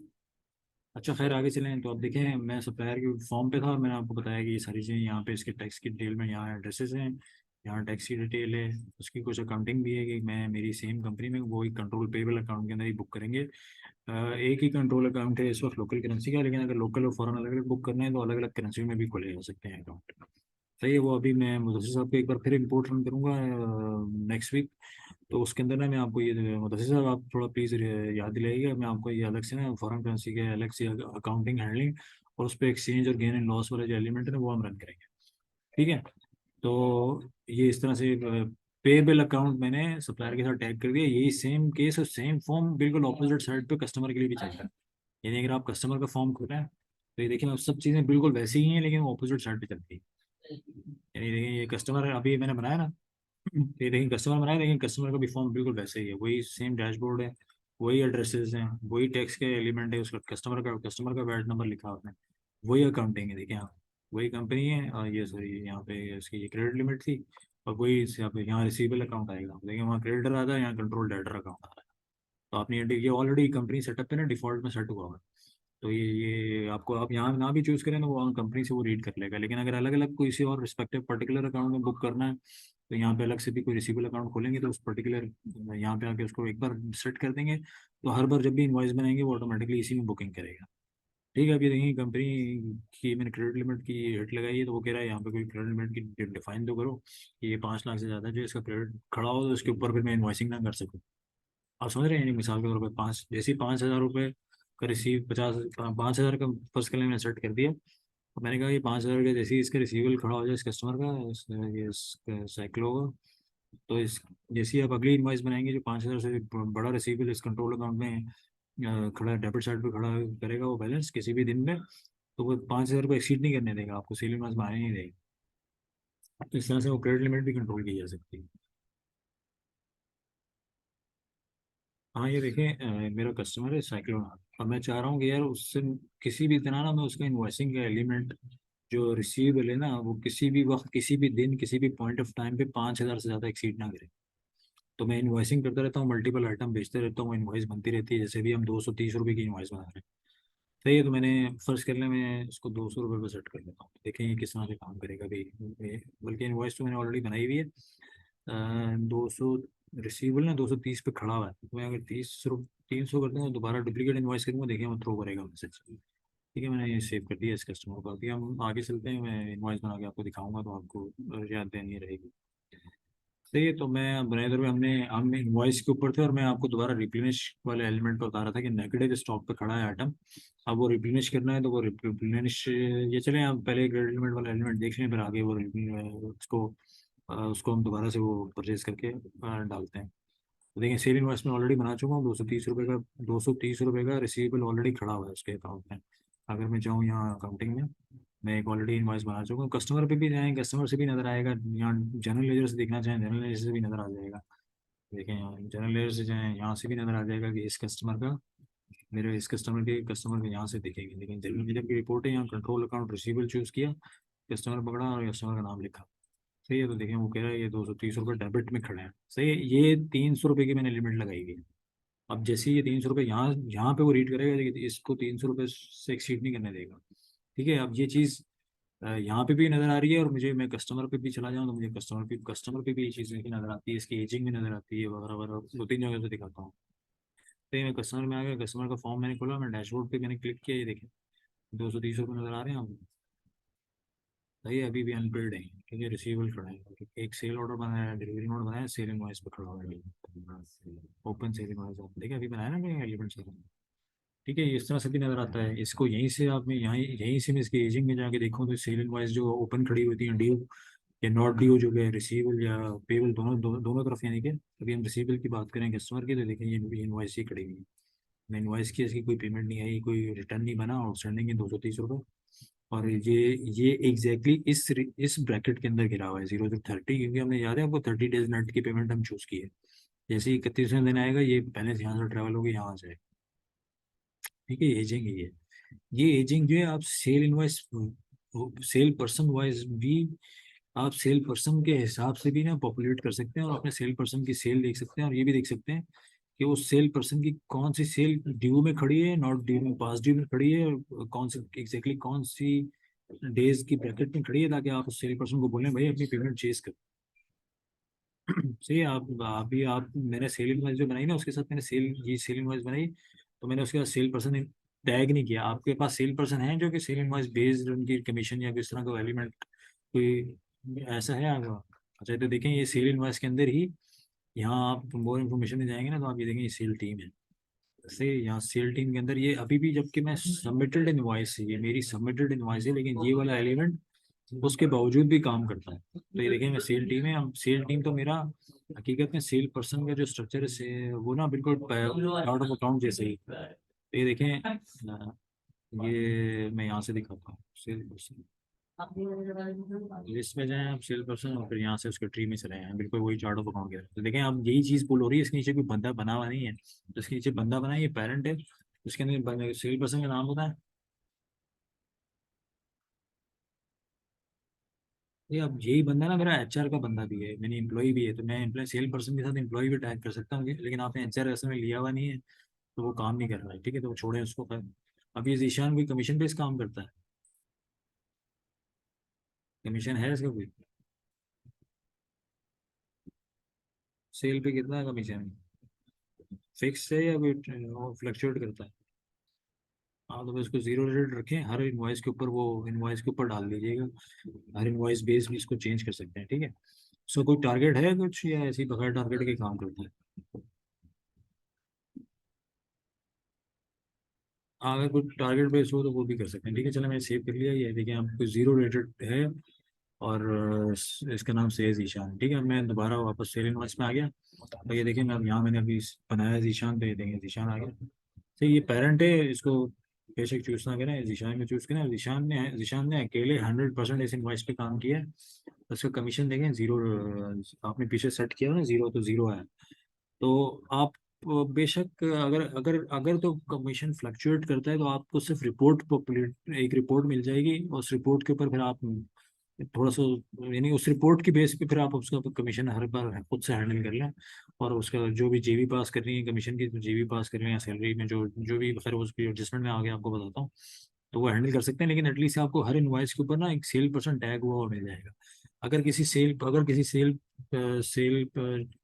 इनवॉइस के ऊपर एक से ज्यादा लोगों ने काम किया है, तो वो दो इस तरह से दो लोग भी टैग हो सकते हैं, और उनका कंट्रीब्यूशन भी हो सकता है कि यार 50-50 दोनों ने काम किया इस तरह। लेकिन ये 100% टोटल इक्वल होना चाहिए, क्योंकि ये 100% यानी पूरा 100% मार्क होना चाहिए। सही है, तो आप ये देखें वो बिफोर टैक्स 200 रुपये बनते हैं, क्योंकि 30 रुपये का टैक्स है।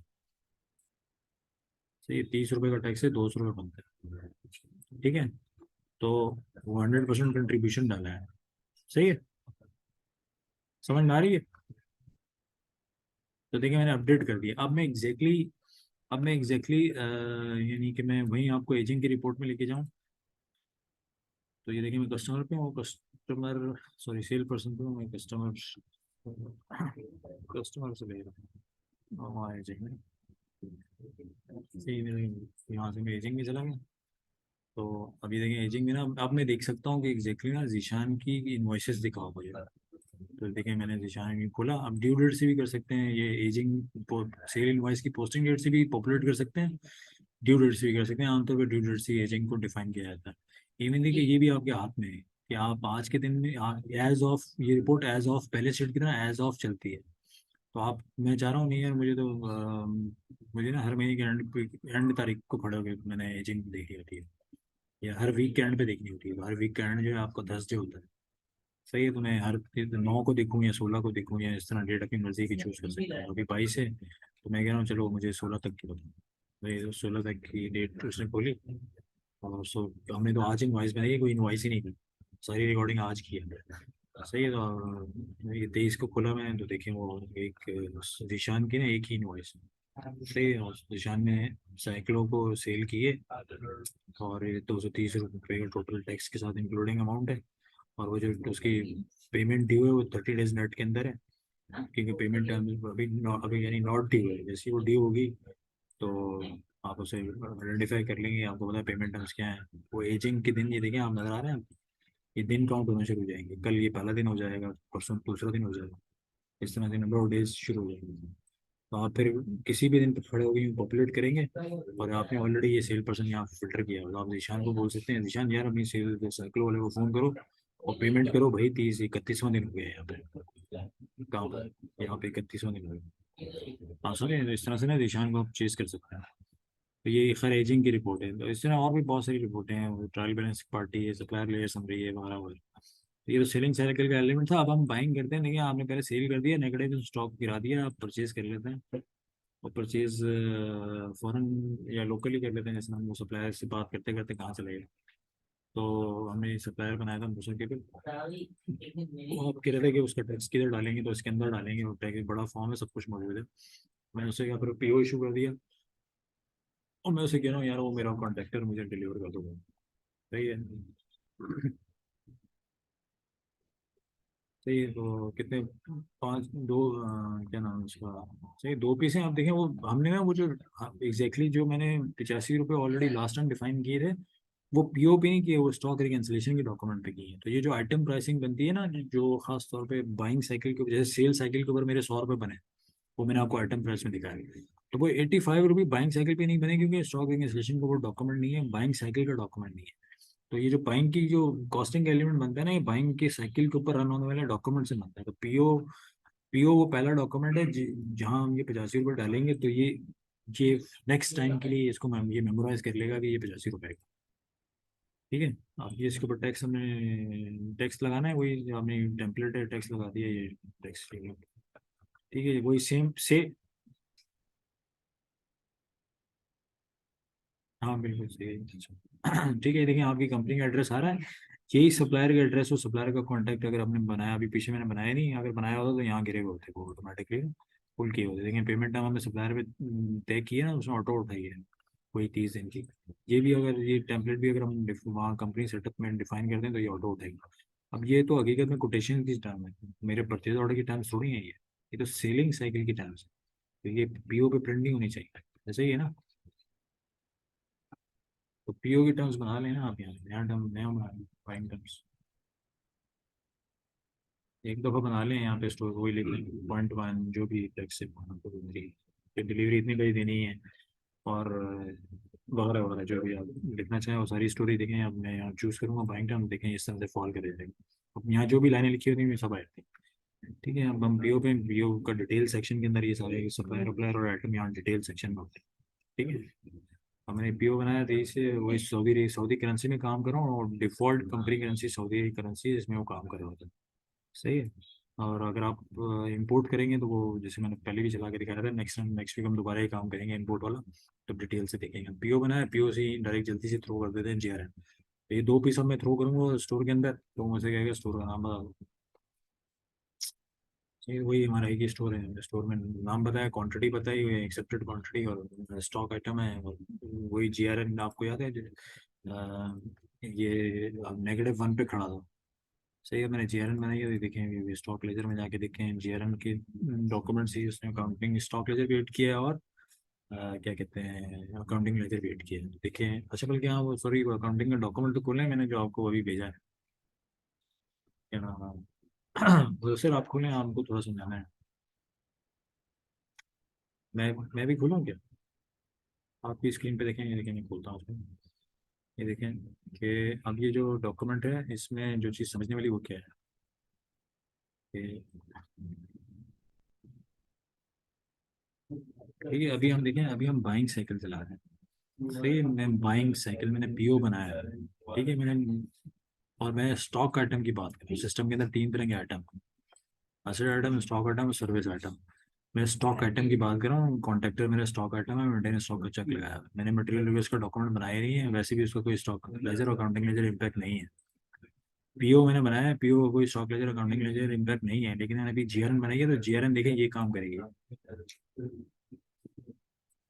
सही है, मेरा स्टॉक एसेट अकाउंट डेबिट हो जाएगा, जो कि वेयर हाउस के पीछे मैप हुआ हुआ है, और मेरा एक ही वेयर हाउस है स्टोर, और उसके पीछे एक जीएल अकाउंट है जो कि मैप हुआ हुआ है। ठीक है, तो चूंकि जीआरएन से तो स्टोर स्टोर एसेट स्टोर की वैल्यू बढ़ती है ना, उसमें इनकमिंग क्वांटिटी आने लगती है, तो वो डेबिट हो रहा होता है। सही है, और एक टेम्पररी लाइबिलिटी अकाउंट क्रेडिट हो रहा था, जो कि एग्जैक्टली यहाँ आके नॉक ऑफ हो जाता है। आपको प्रोविजनिंग करने की जरूरत नहीं होती मंथ एंड पे। सही है, यही काम ना, ये एग्जैक्टली यही अकाउंट प्रोविजनिंग भी कर रहा होता है। तो यही चीज़ ये देखें, ये चीज़ यहाँ आके नॉक ऑफ हो जाती है, और एग्जैक्टली फिर पेबल अकाउंट जो कि सप्लायर के नाम पे बुक हो जाता है। तो स्टॉक एसेट अकाउंट क्या नाम है, स्टॉक आइटम को बाइंग साइकिल पे चलाएंगे तो ये वाला एलिमेंट इस तरह से इस डॉक्यूमेंट पे जीआरएन पे, और परचेज इनवॉइस पे ये इम्पैक्ट रखेगा। अकाउंटिंग इम्पैक्ट की बात हो रही है, स्टॉक लेजर तो सिंपल है कि वो स्टॉक में इनकमिंग क्वांटिटी, मतलब वो इनकमिंग आ जाता है। तो ये अब देखें, मैं ये कहाँ पर हूँ मैं।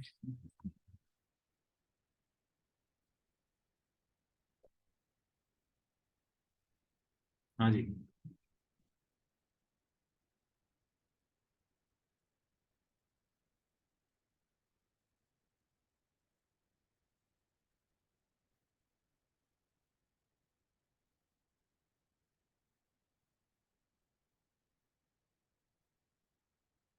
हाँ बिल्कुल।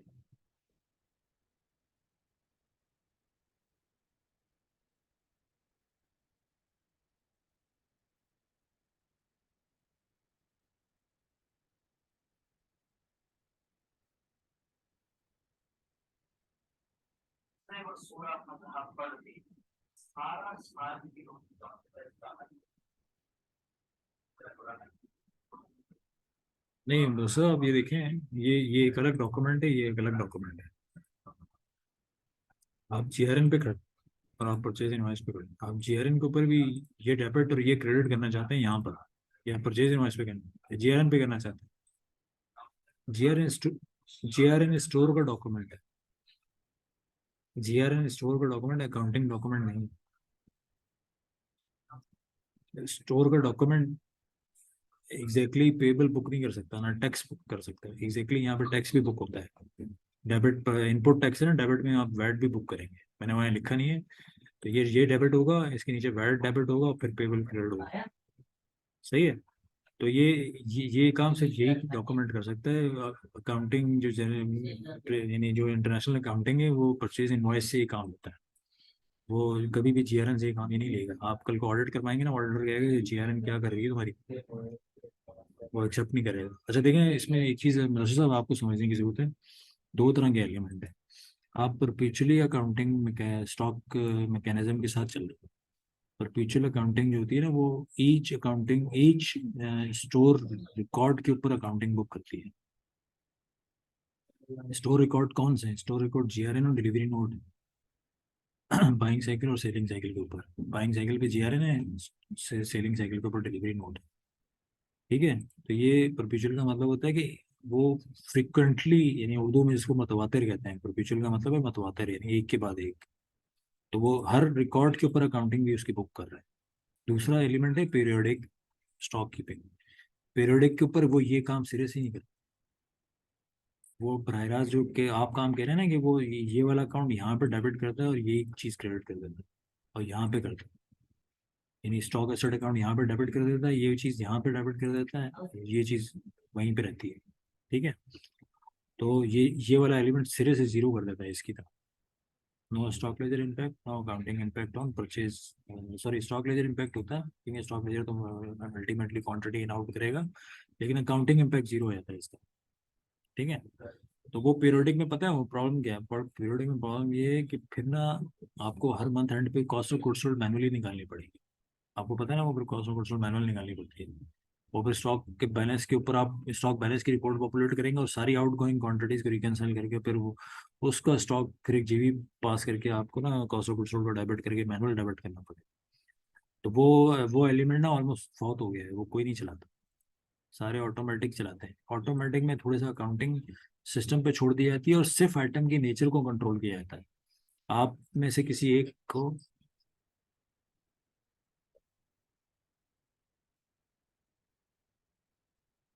हाँ, लेकिन आप मैंने आपको डीप डीप अंडरस्टैंडिंग के साथ चीज़ बताई है कि ये हर तरह की चीज़ ना, ये दोनों तरह के पीरियोडिक और परपेचुअल के जो एलिमेंट है, accounting neither by purely accounting element है, यानी अकाउंटिंग का सब्जेक्ट।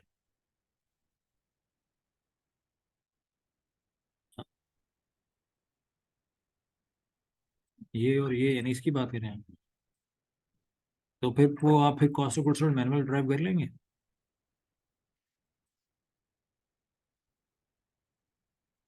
हाँ हाँ, कोई मसला नहीं। इसमें कुछ नहीं है, देखिए मैं आपको आप परेशान ना हो।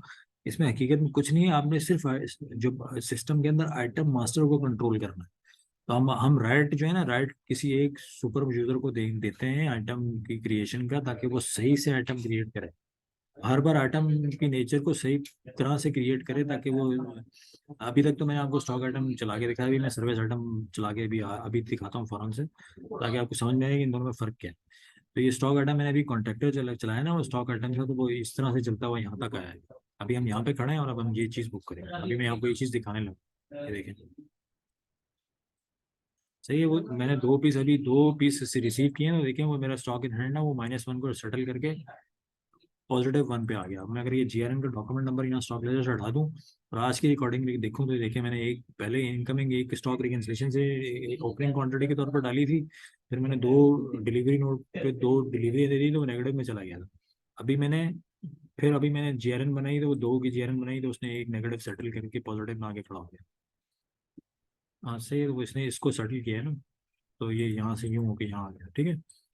तो अब ये इसने नेगेटिव तो यूँ अब सेटल कर दिया, वो जो कि उसने अल्टीमेटली करना ही था। तो अब इसकी ये तो स्टॉक लेजर है। अब इसी जीआरएन की अब देखें अकाउंटिंग क्या बुक है, क्योंकि जो स्टॉक आइटम है, तो वही जो टेम्पररी लायबिलिटी अकाउंट वाली जो मैं बात बता रहा था आपको, देखें वो ये है। सही है, वही मेरा स्टॉक में आया है, एसेट अकाउंट बढ़ा है, एसेट अकाउंट डेबिट हो गया, और ये रहा टेम्पररी लायबिलिटी। इस stock receive but not build में गिरता है, ये यही प्रोविजनिंग करता है। इसी का मंथ एंड, किसी भी किसी भी 30 तारीख या 31 तारीख को आके इस अकाउंट का जीएल का लेजर का बैलेंस देखेंगे तो जो जो चीज़ क्रेडिट में खड़ी होगी वही प्रोविजनिंग होगी उसकी, यानी उतनी ही जीआरएम की हकीकत में आपको प्रोविजनिंग करने की जरूरत थी, जो कि सिस्टम ने खुद लाइबिलिटी अकाउंट में बुक करके किया हुआ है, आपको जरूरत ही नहीं है। यही होता है ना कि आपने जो चीज़ें जीआरएम्स बना ली होती हैं उनकी परचेज इनवॉइसेस नहीं आई होती एंड ऑफ द मंथ, तो आपको एक्रूवल क्लोजिंग करनी होती है रिसीवेबल और पेबल की, तो आप उसमें प्रोविजनिंग करके जीबी पास करके उसको आगे ले जाते हैं। लेकिन आपको सब कुछ करने की जरूरत नहीं है, क्योंकि ऑलरेडी उसने इसी हर जीआरएम के साथ ये टेम्पररी बुकिंग की हुई है। तो आप अगर अगर एंड ऑफ द टाइम इस जीआरएम की परचेज इनवॉइस नहीं आती तो ऑलरेडी ये क्रेडिट में बुक हो गया, प्रोविजनिंग का वो एक्रूवल का पर्पज सर्व कर रहा है। ठीक है, आप ये आप देखें, अब हम इसकी इसी जीआरएम को हम 23 से, यानी वो जो मैं आपको नेगेटिव से पॉजिटिव का इम्पैक्ट दिखा रहा था वो यहाँ तक आ गया। आप 23 अगर हम मैं यहाँ से पुश करूँ तो परचेज इनवॉइस बन जाएगी, और परचेज इनवॉइस में कुछ भी नहीं करना, लेकिन मैंने जीआरएम पूरी पुश की, वही दो आइटम गिरे हैं, पेबल अकाउंट बुक होगा, वही 85 रुपये का रेट टैक्स भी लगा हुआ है, सब कुछ मैंने कुछ भी नहीं किया, मैंने जल्दी से 7 मारा, परचेज इनवॉइस भी बन गई। अब परचेज इनवॉइस पे वही टेम्परी लाइबिलिटी अकाउंट डेबिट हो जाएगा, और कंट्रोल कंट्रोल अकाउंट जो है वो क्रेडिट हो जाएगा। सही है, इसका कोई स्टॉक लेजर इम्पैक्ट नहीं है, क्योंकि ये तो हमने पीछे जीआरएम बना ली है। तो ये देखिए, तो ये payable account, temporary liability account, VAT, और ऐसे उसने राउंड ऑफ भी किया है कुछ। ये राउंड ऑफ मैं बंद कर देता हूँ ना, इसकी जरूरत नहीं होती, सिस्टम को डायनेमिकली कुछ को ना, फ्रैक्शन अल्टीमेट लेवल पे पड़ता है, तो वो अल्टीमेट लेवल पे जब पढ़ रहा होता है तो वो कुछ ना कुछ राउंड ऑफ कर लेता है, तो हम उसको, हमें जरूरत नहीं है, हमने बंद कर दिया इसको, नेक्स्ट टाइम वो राउंडिंग नहीं करेगा। ठीक है, तो ये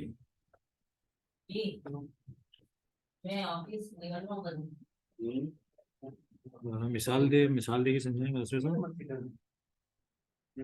कोई एग्जांपल दें।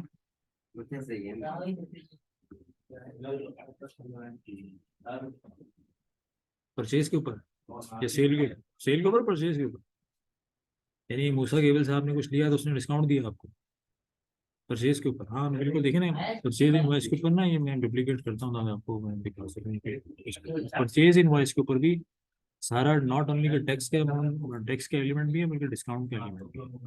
अच्छा देखें, सिस्टम में ना डिस्काउंट इनवॉइसेस के दोनों, परचेज और परचेज, अभी हम परचेज की पर्टिकुलर बात कर रहे हैं, यही सेम चीज़ ना सेल इनवॉइस के ऊपर भी है। ये डिस्काउंट डॉक्यूमेंट लेवल पे भी है और आइटम लेवल के ऊपर भी है। ये देखें, ये मेरा आइटम टेबल है, तो ये मेरा आइटम का नाम है, कॉन्टेक्ट है। अब मैं यहाँ अंदर जाऊँगा तो मेरे पास दो तरह के डिस्काउंट है, एक आइटम के ऊपर डिस्काउंट है, और एक क्या कहते हैं इसके ऊपर से, क्या नाम है इसका, डॉक्यूमेंट के ऊपर डिस्काउंट है। सही है, तो वो अच्छा, इसकी वो प्राइसेस नहीं, मैंने ऑन नहीं किया हुआ, वो बंद हुआ होगा, तो आप आइटम के ऊपर भी, ईच आइटम के ऊपर मिसाल के लिए आपके दो आइटम थे, सही, फर्ज कर लें दो आइटम है, हर आइटम के ऊपर ये दो आइटम है, इस आइटम के ऊपर 5% डिस्काउंट है, इस आइटम के ऊपर 10% डिस्काउंट है, तो वो हर आइटम के ऊपर मुझे यहाँ अंदर जाके डिस्काउंट जो है वो डिफाइन करना पड़ता है। आप समझ रहे हैं, वरना अदरवाइज अदरवाइज जनरली, अगर नहीं, सिस्टम तो बहुत डायनेमिकली बना हुआ है, आमतौर पर अगर ये थोड़ा कॉम्प्लिकेटेड है या मुश्किल हो रही है तो फुल लमसम, यानी लमसम, अब मैंने हकीकत में उससे सिर्फ ये दो कॉन्ट्रैक्टर खरीदे जो कि 170 रुपये के हैं, यानी 170 सऊदी रियाल। इस बिफोर टैक्स में उस पर डिस्काउंट वो मुझे उसने दिया है 10%, तो मैं ये नेट टोटल जो है मेरा बिफोर डिस्काउंट है, और ग्रैंड टोटल है आफ्टर इंक्लूडिंग टैक्स है, तो जाहिर सी बात है टैक्स पे थोड़ी भी डिस्काउंट देता है, बिफोर टैक्स ही देता है। तो आप ये देखें यहाँ पे उस पर परसेंटेज भी दे सकते हैं और डायरेक्टली अमाउंट भी लिख सकता हूँ, यानी मैं अगर चाहूँ तो मैं 10% उसके ऊपर, 200 के ऊपर 10% डिस्काउंट भी ले सकता हूँ। ये 10%, 10% जो है उसने बुनियादी तौर पर मुझे इस 170 के ऊपर 10% डिस्काउंट दिया, तो 17 रुपये जो है मेरा डिस्काउंट गिरा है, आगे 17 रुपये डिस्काउंट गिरा है। तो उस डिस्काउंट की अलग से अकाउंटिंग में भी बुक करेंगे, आप देखें, देखिएगा, ये देखें इसमें ना बुनियादी तौर पर देखें 17 रुपये का डिफरेंस है, तो टोटल 170 से 153 हो गया, और डिस्काउंट ये रहा इसमें 17 रुपये। आप देख रहे हैं, ये मैं परसेंटेज बेस भी इसको चला सकता हूँ, और मैं डायरेक्ट अमाउंट भी लिख सकता हूँ, ये मैंने अमाउंट भी लिखा, यानी आपकी मर्जी है कि आप वो, आपने सप्लायर को, आपने आप सप्लायर ने आपको डिस्काउंट परसेंटेज में दिया तो परसेंटेज में लिखे हैं, तो वो अमाउंट यहाँ पे खुद बना लेगा। अगर अमाउंट कोई आप परसेंटेज के बगैर कोई अमाउंट दे, 20, डायरेक्ट 20 यानी रियाल डिस्काउंट दे, तो आप 20 रियाल डायरेक्ट लिखे हैं, तो वो दोनों सूरतों में वो उससे पूरा वो डायनेमिकली वो बना लेगा, पूरा नेट टोटल खुद बना लेगा। सही है, मैंने 20 रुपये का डिस्काउंट देखा, और देखें ये मैं सेम परचेज इनवॉइस के ऊपर सप्लायर का डिस्काउंट भी बुक कर लिया मैंने, ये मैंने सेव किया ये। अच्छा, इसकी डिस्काउंट की अकाउंटिंग भी बुक करनी है आपने?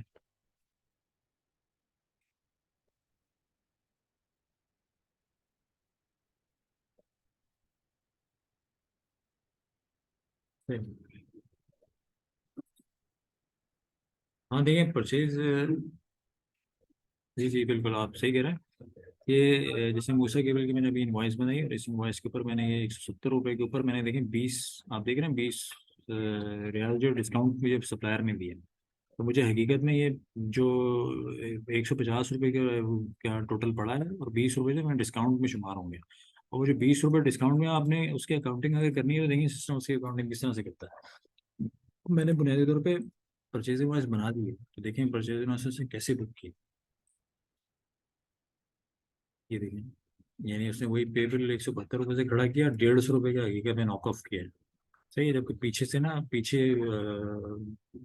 यानी जीआरएन से जो चीज़ चलती हुई आ रही है, हमने उसको एक तरह से उसको डिसोन कर दिया है, क्योंकि वो पीछे ना ये जीआरएन 170 जो उसने स्टॉक बट नॉट बिल्ड बनाया हुआ था। तो हमने उसको आगे आगे परचेज इनवॉइस पर डिस्काउंट बुक कर लिया, जबकि यही डिस्काउंट हमें पीओ से बुक करते हुए आना चाहिए था, ताकि पीओ जीआरएन और फिर परचेज इनवॉइस तक सारी चीज़ें सही से चलती हुई आए। तो मैंने वो डुप्लीकेट किया ना, इस वजह से वो खैर चलें, कोई मसला नहीं है, तो कुछ और चीज़ें मैं आपको खैर ये आउटपुट टैक्स है। और देखिए उसने डिस्काउंट नहीं बुक किया, वो इसने दोबारा राउंड ऑफ कर लिया।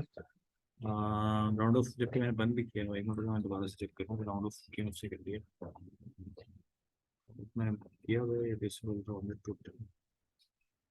राउंड ऑफ, मैंने सेव नहीं किया शायद, रिफ्रेश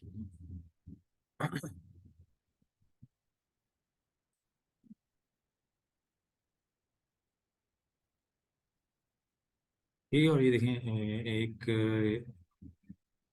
अ, ये है, और दूसरा एक और चेक है, वो भी मैं ऑन आपको दिखा देता हूँ सेटिंग में।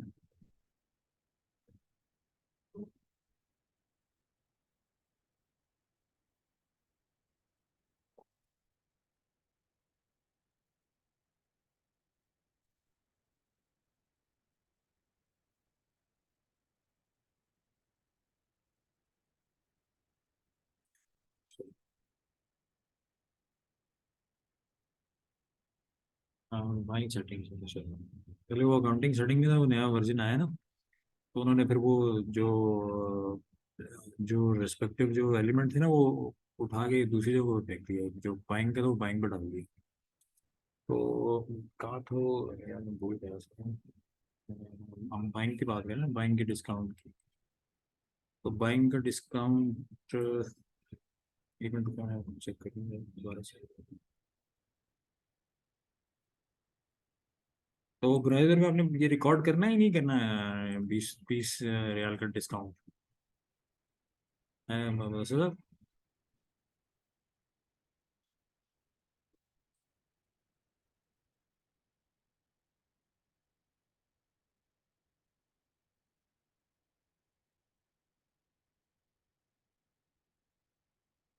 हाँ तो कॉस्टिंग में तो देखें, यानी हम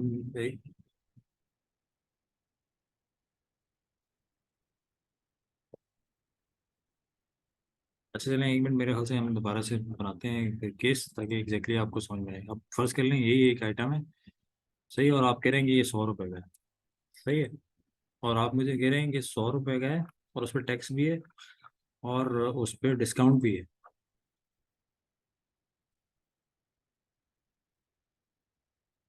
उस पर डिस्काउंट भी है, डिस्काउंट कितना देना, 20 रुपये?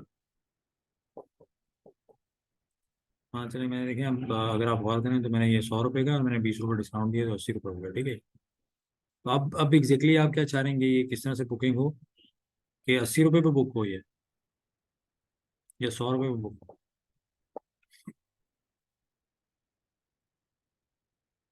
100 रियाल की कॉस्टिंग? एक मिनट रुपये, मैं आपको ये चीज़ यहाँ से ऐड कर दूँ।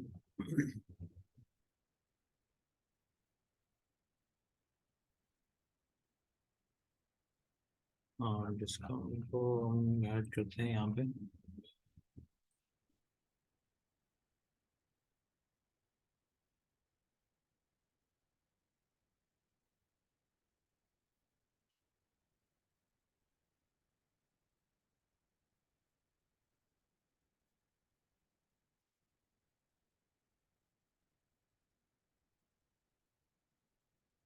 अच्छा, आपने तो डिस्काउंट ले लिया है ना, तो वो 80 रुपये से बुकिंग होगी उसकी, यानी 80 रुपये का वो आइटम पड़ा आपको, और 12 रुपये उसका टैक्स है, तो वो पेबल तो सप्लायर का 92 होगा ना कि डिस्काउंट को अलग से किसी एक्सपेंस अकाउंट में बुक किया जा सकता है।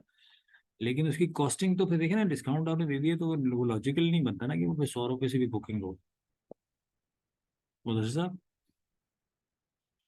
यानी देखिए, आप 100 रुपये का पीस है, आपने 80 रुपये में आपको पड़ा, क्योंकि 20 रुपये आपको डिस्काउंट है।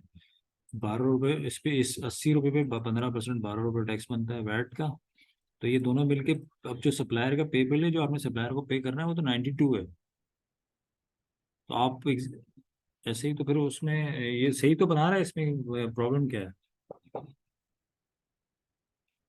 यानी अगर आप परचेज पे टैक्स अवेल करना चाहते हैं तो वैल्यू तो डिक्रीज ही होगी ना, इंक्रीज थोड़ी होगी।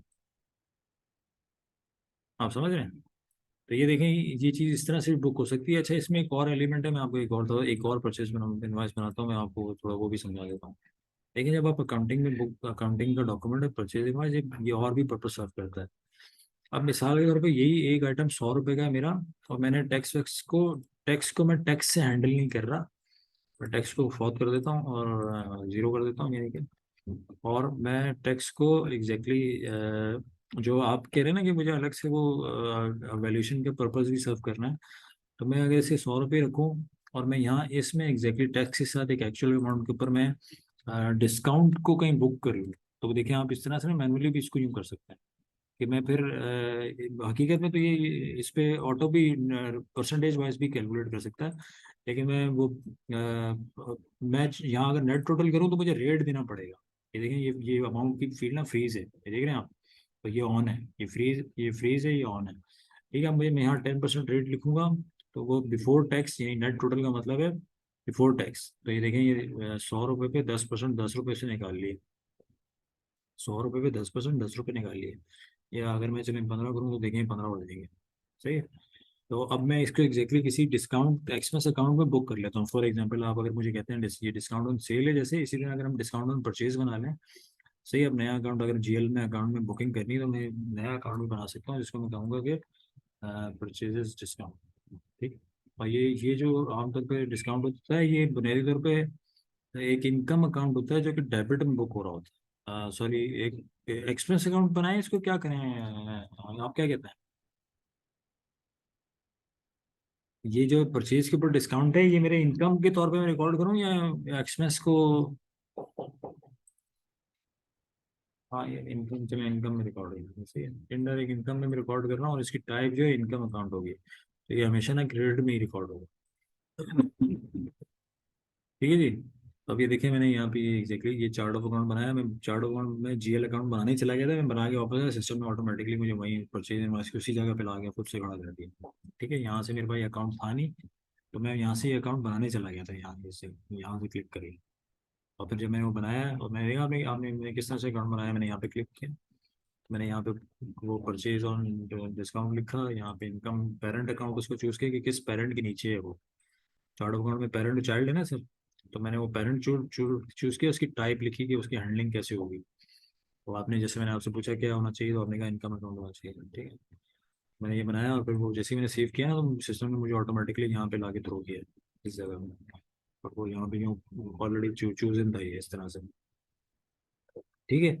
अब ये ऑनलाइन टोटल के ऊपर ये परसेंटेज से वाइज चलता है, लेकिन अगर इसको एक्चुअली फिगर के हिसाब से चलाना चाहूँ तो मैं एक्चुअल क्लिक करूंगा तो ये फिगर पे चलेगा। देखें, ये फ्रीज हो गया, ये ऑन हो गया।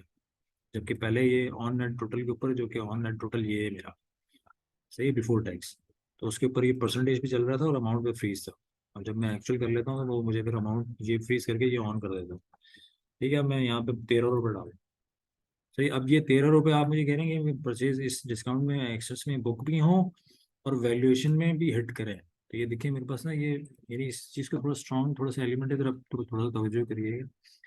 100 रुपये का मेरा टोटल एक आइटम है, 100 रुपये का आइटम है, उसके ऊपर मेरा वही टैक्स भी लगा हुआ है, और मैंने उसके ऊपर डिस्काउंटिंग का एलिमेंट भी चार्ज करना है, क्योंकि इसकी अकाउंटिंग बुक नहीं हो रही। और अगर आप चाहते हैं कि मैं चार्ज करूँ, अकाउंटिंग को भी रिकॉर्ड करूँ, तो देखें रिकॉर्डिंग कैसे होगी।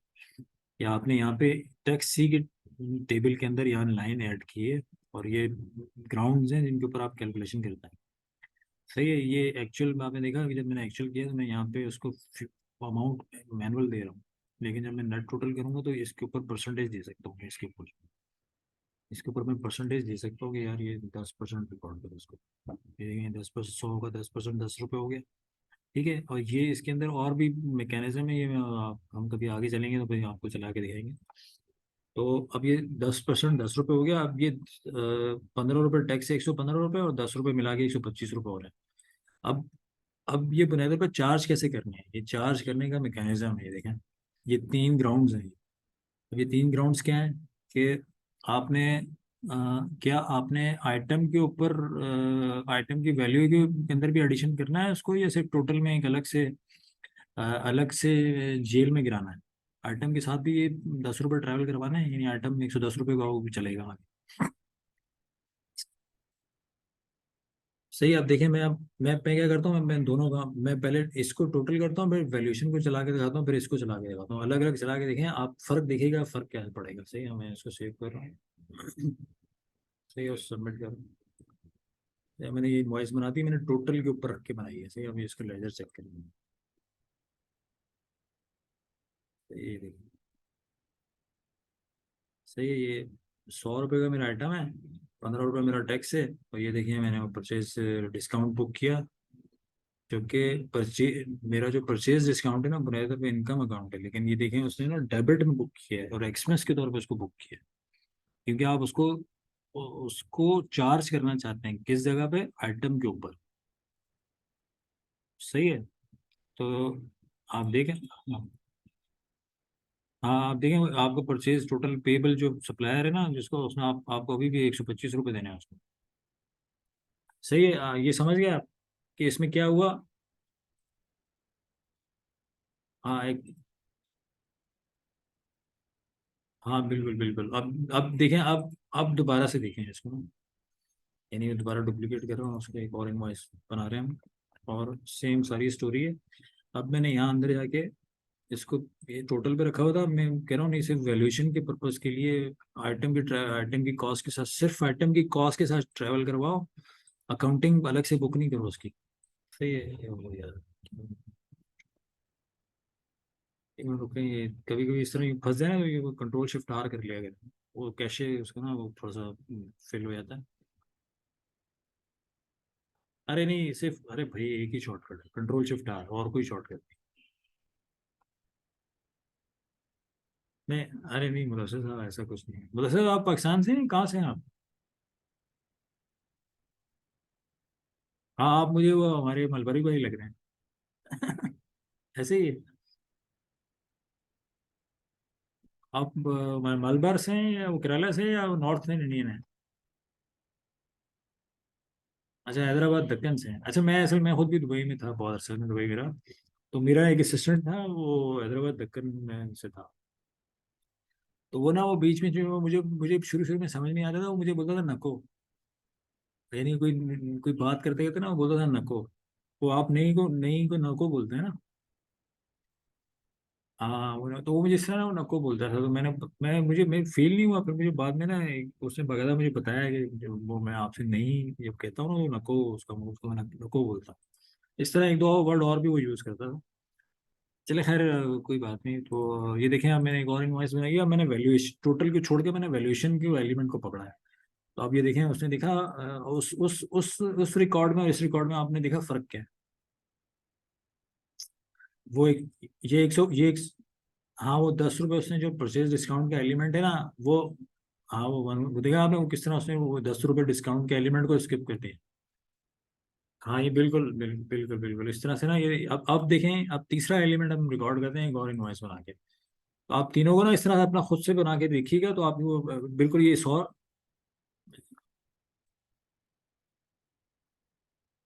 हम्म, जी हाँ।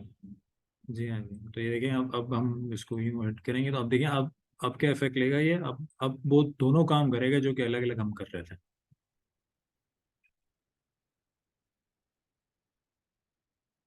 सही है। अब उसमें भी, टोटल में भी और टोटल एंड वैल्यूएशन वाले एलिमेंट में पूरा का पूरा मैकेनिज्म सेम काम करता है। सही है। तो ये इस तरह से अलग से बुक करना हो तो इस तरह से बुक किया जा सकता है। हाँ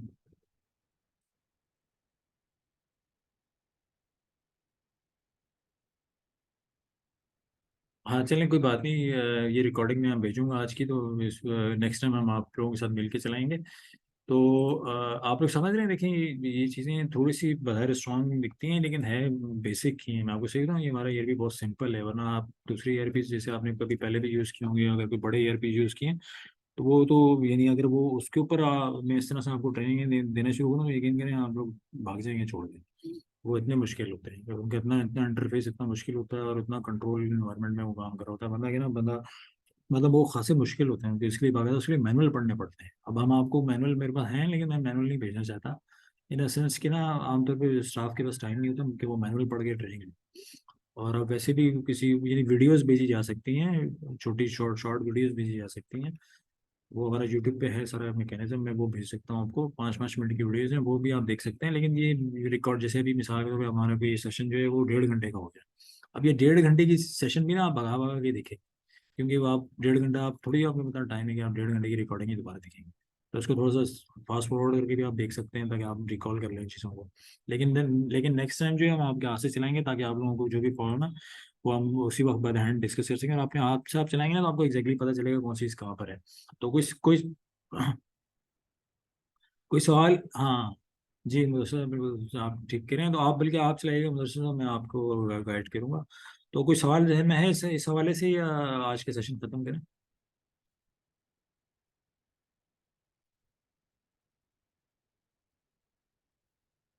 और आप में से भाई किसी के कोई जहन में सवाल आ रहा है, कोई चीज़ रह गई है, कोई ऐसी चीज़ जो कवर नहीं की हो आपने?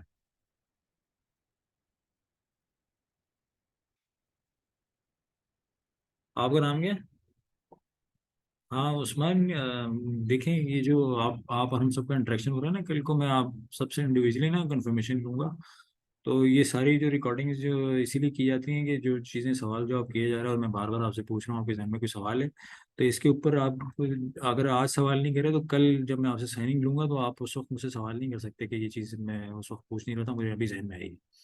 आप समझ रहे हैं, क्योंकि टाइम फ्रेम है, हम टाइम स्पेंड कर रहे हैं, मैंने आपसे प्रोजेक्ट प्लान शेयर किया हुआ है, और वो प्रोजेक्ट प्लान ना लिमिटेड स्कोप के साथ लिमिटेड टाइम फ्रेम के अंदर हमें वो गोल अचीव करना है। यानी ये इसी तरह हम रोज रोज टाइम स्पेंड करते रहेंगे, और इसी तरह कोई ऑन गोइंग अनलिमिटेड टाइम के लिए इस तरह नहीं चलेगा ये।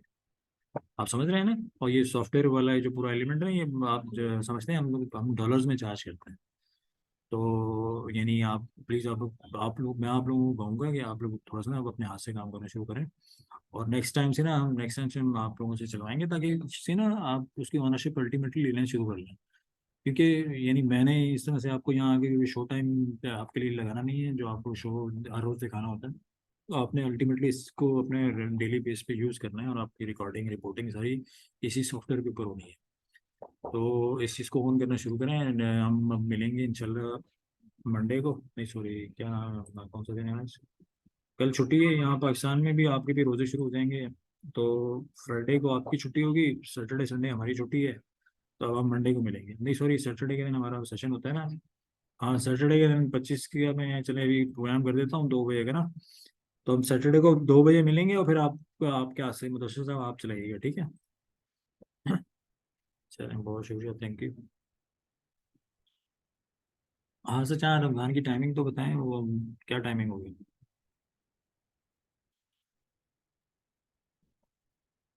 बहुत सर, क्या?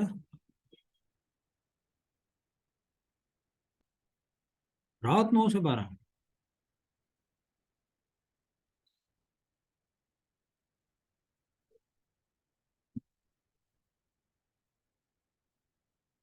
नहीं, रात को सऊदीया में 9 से 12 बिजनेस ओपन होते हैं।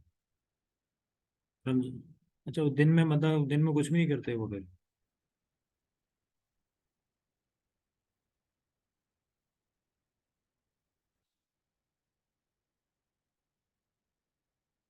तो वो यार, मैं दुबई में रहता था भाई, मैं भी दुबई में रहता था, वहाँ भी रमजान आते थे, वो तो हमारा ऑफिस चलता था 7 से 1।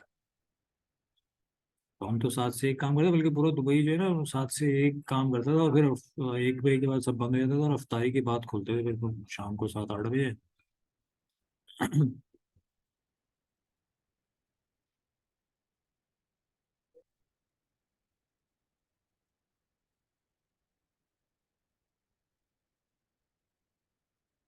तो आप मुझे कह रहे हैं मुबीन साहब, कौन मुबीन की बात कर रहे हैं? अच्छा उसामा। हाँ उसामा भी है, अच्छा अच्छा। हाँ नहीं नहीं, आप सही कह रहे हैं। तो नहीं, आप सजेस्ट करें कि कब, यानी कब करनी है मीटिंग, बताएं।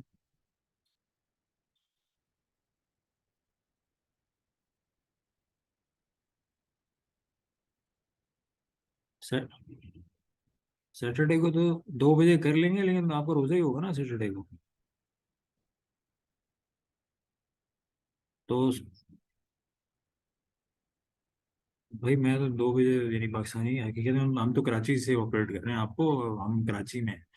तो हाँ, मैं तो यहाँ 4 4 बज रहे होंगे, यहाँ 4 बज रहे होंगे, और इस शाम को यहाँ पे, यहाँ 7:30 बजे मगरिब हो रही है। नहीं सॉरी, 7 बजे, 7:15 बजे मगरिब हो रही है। हाँ, मॉर्निंग टाइम 11 से 12।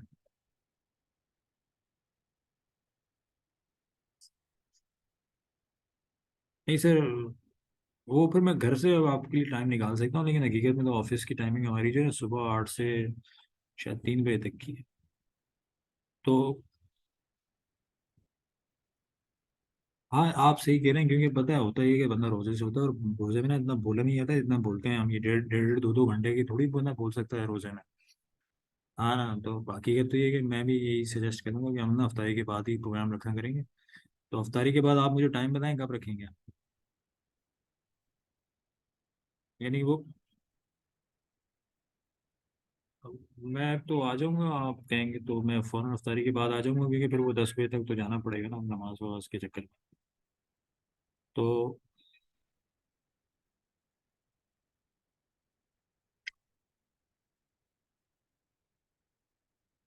नहीं नहीं, वो पॉसिबल नहीं है, क्योंकि मैं बहुत जल्दी सो जाता हूँ यार। मैं बूढ़ा आदमी हूँ, मेरी वो उम्र हो गई है। नहीं यार, मेरी उम्र है 45। 45 साल में हंस रहे हैं, पीछे कोई हंस रहा है, मुंह पड़ पड़ के। आवाज आ रही है मुझे कि आप हंस रहे हैं। तो मैं खैर ये कह रहा हूँ। हाँ यार, अब सुबह फिर 2 2 घंटे तो मैं मुझसे बुलवाओगे, मेरी तो, मेरी तो 1 घंटा। चलें ठीक है तो हाँ। अच्छा देखिए, आप लोग मुझे अपने आइटम मास्टर तो भेजें, हालांकि मतलब कोई आपके सिस्टम में एक रिकॉर्ड नहीं है, ना कोई सप्लायर है, ना कोई कस्टमर है, ना कोई उसमें ना। वो आइटम पूरी पूरी लिस्ट में आपको जाए। हाँ, सप्लायर, आइटम, कस्टमर्स और चार्ट ऑफ अकाउंट, जो मदरसे साहब कह रहे थे वो सही है, मैं खुद ही 1 बाय 1 कर लूंगा। अगर वो 1 बाय 1 कर सकते हैं तो वो कर लें, वो आपको हमने समझाया था किस तरह करते हैं। कोई हेल्प की जरूरत पड़ेगी तो बताइएगा, वो वैसे कर लेंगे, हम दोनों मिलके कर लेंगे, कोई मसला नहीं। तो ठीक है चलें, बहुत शुक्रिया। तो मैं इसकी रिकॉर्डिंग अभी भेजता हूँ आपको थोड़ी देर में, ठीक है। चलिए, थैंक यू, अल्लाह हाफिज़।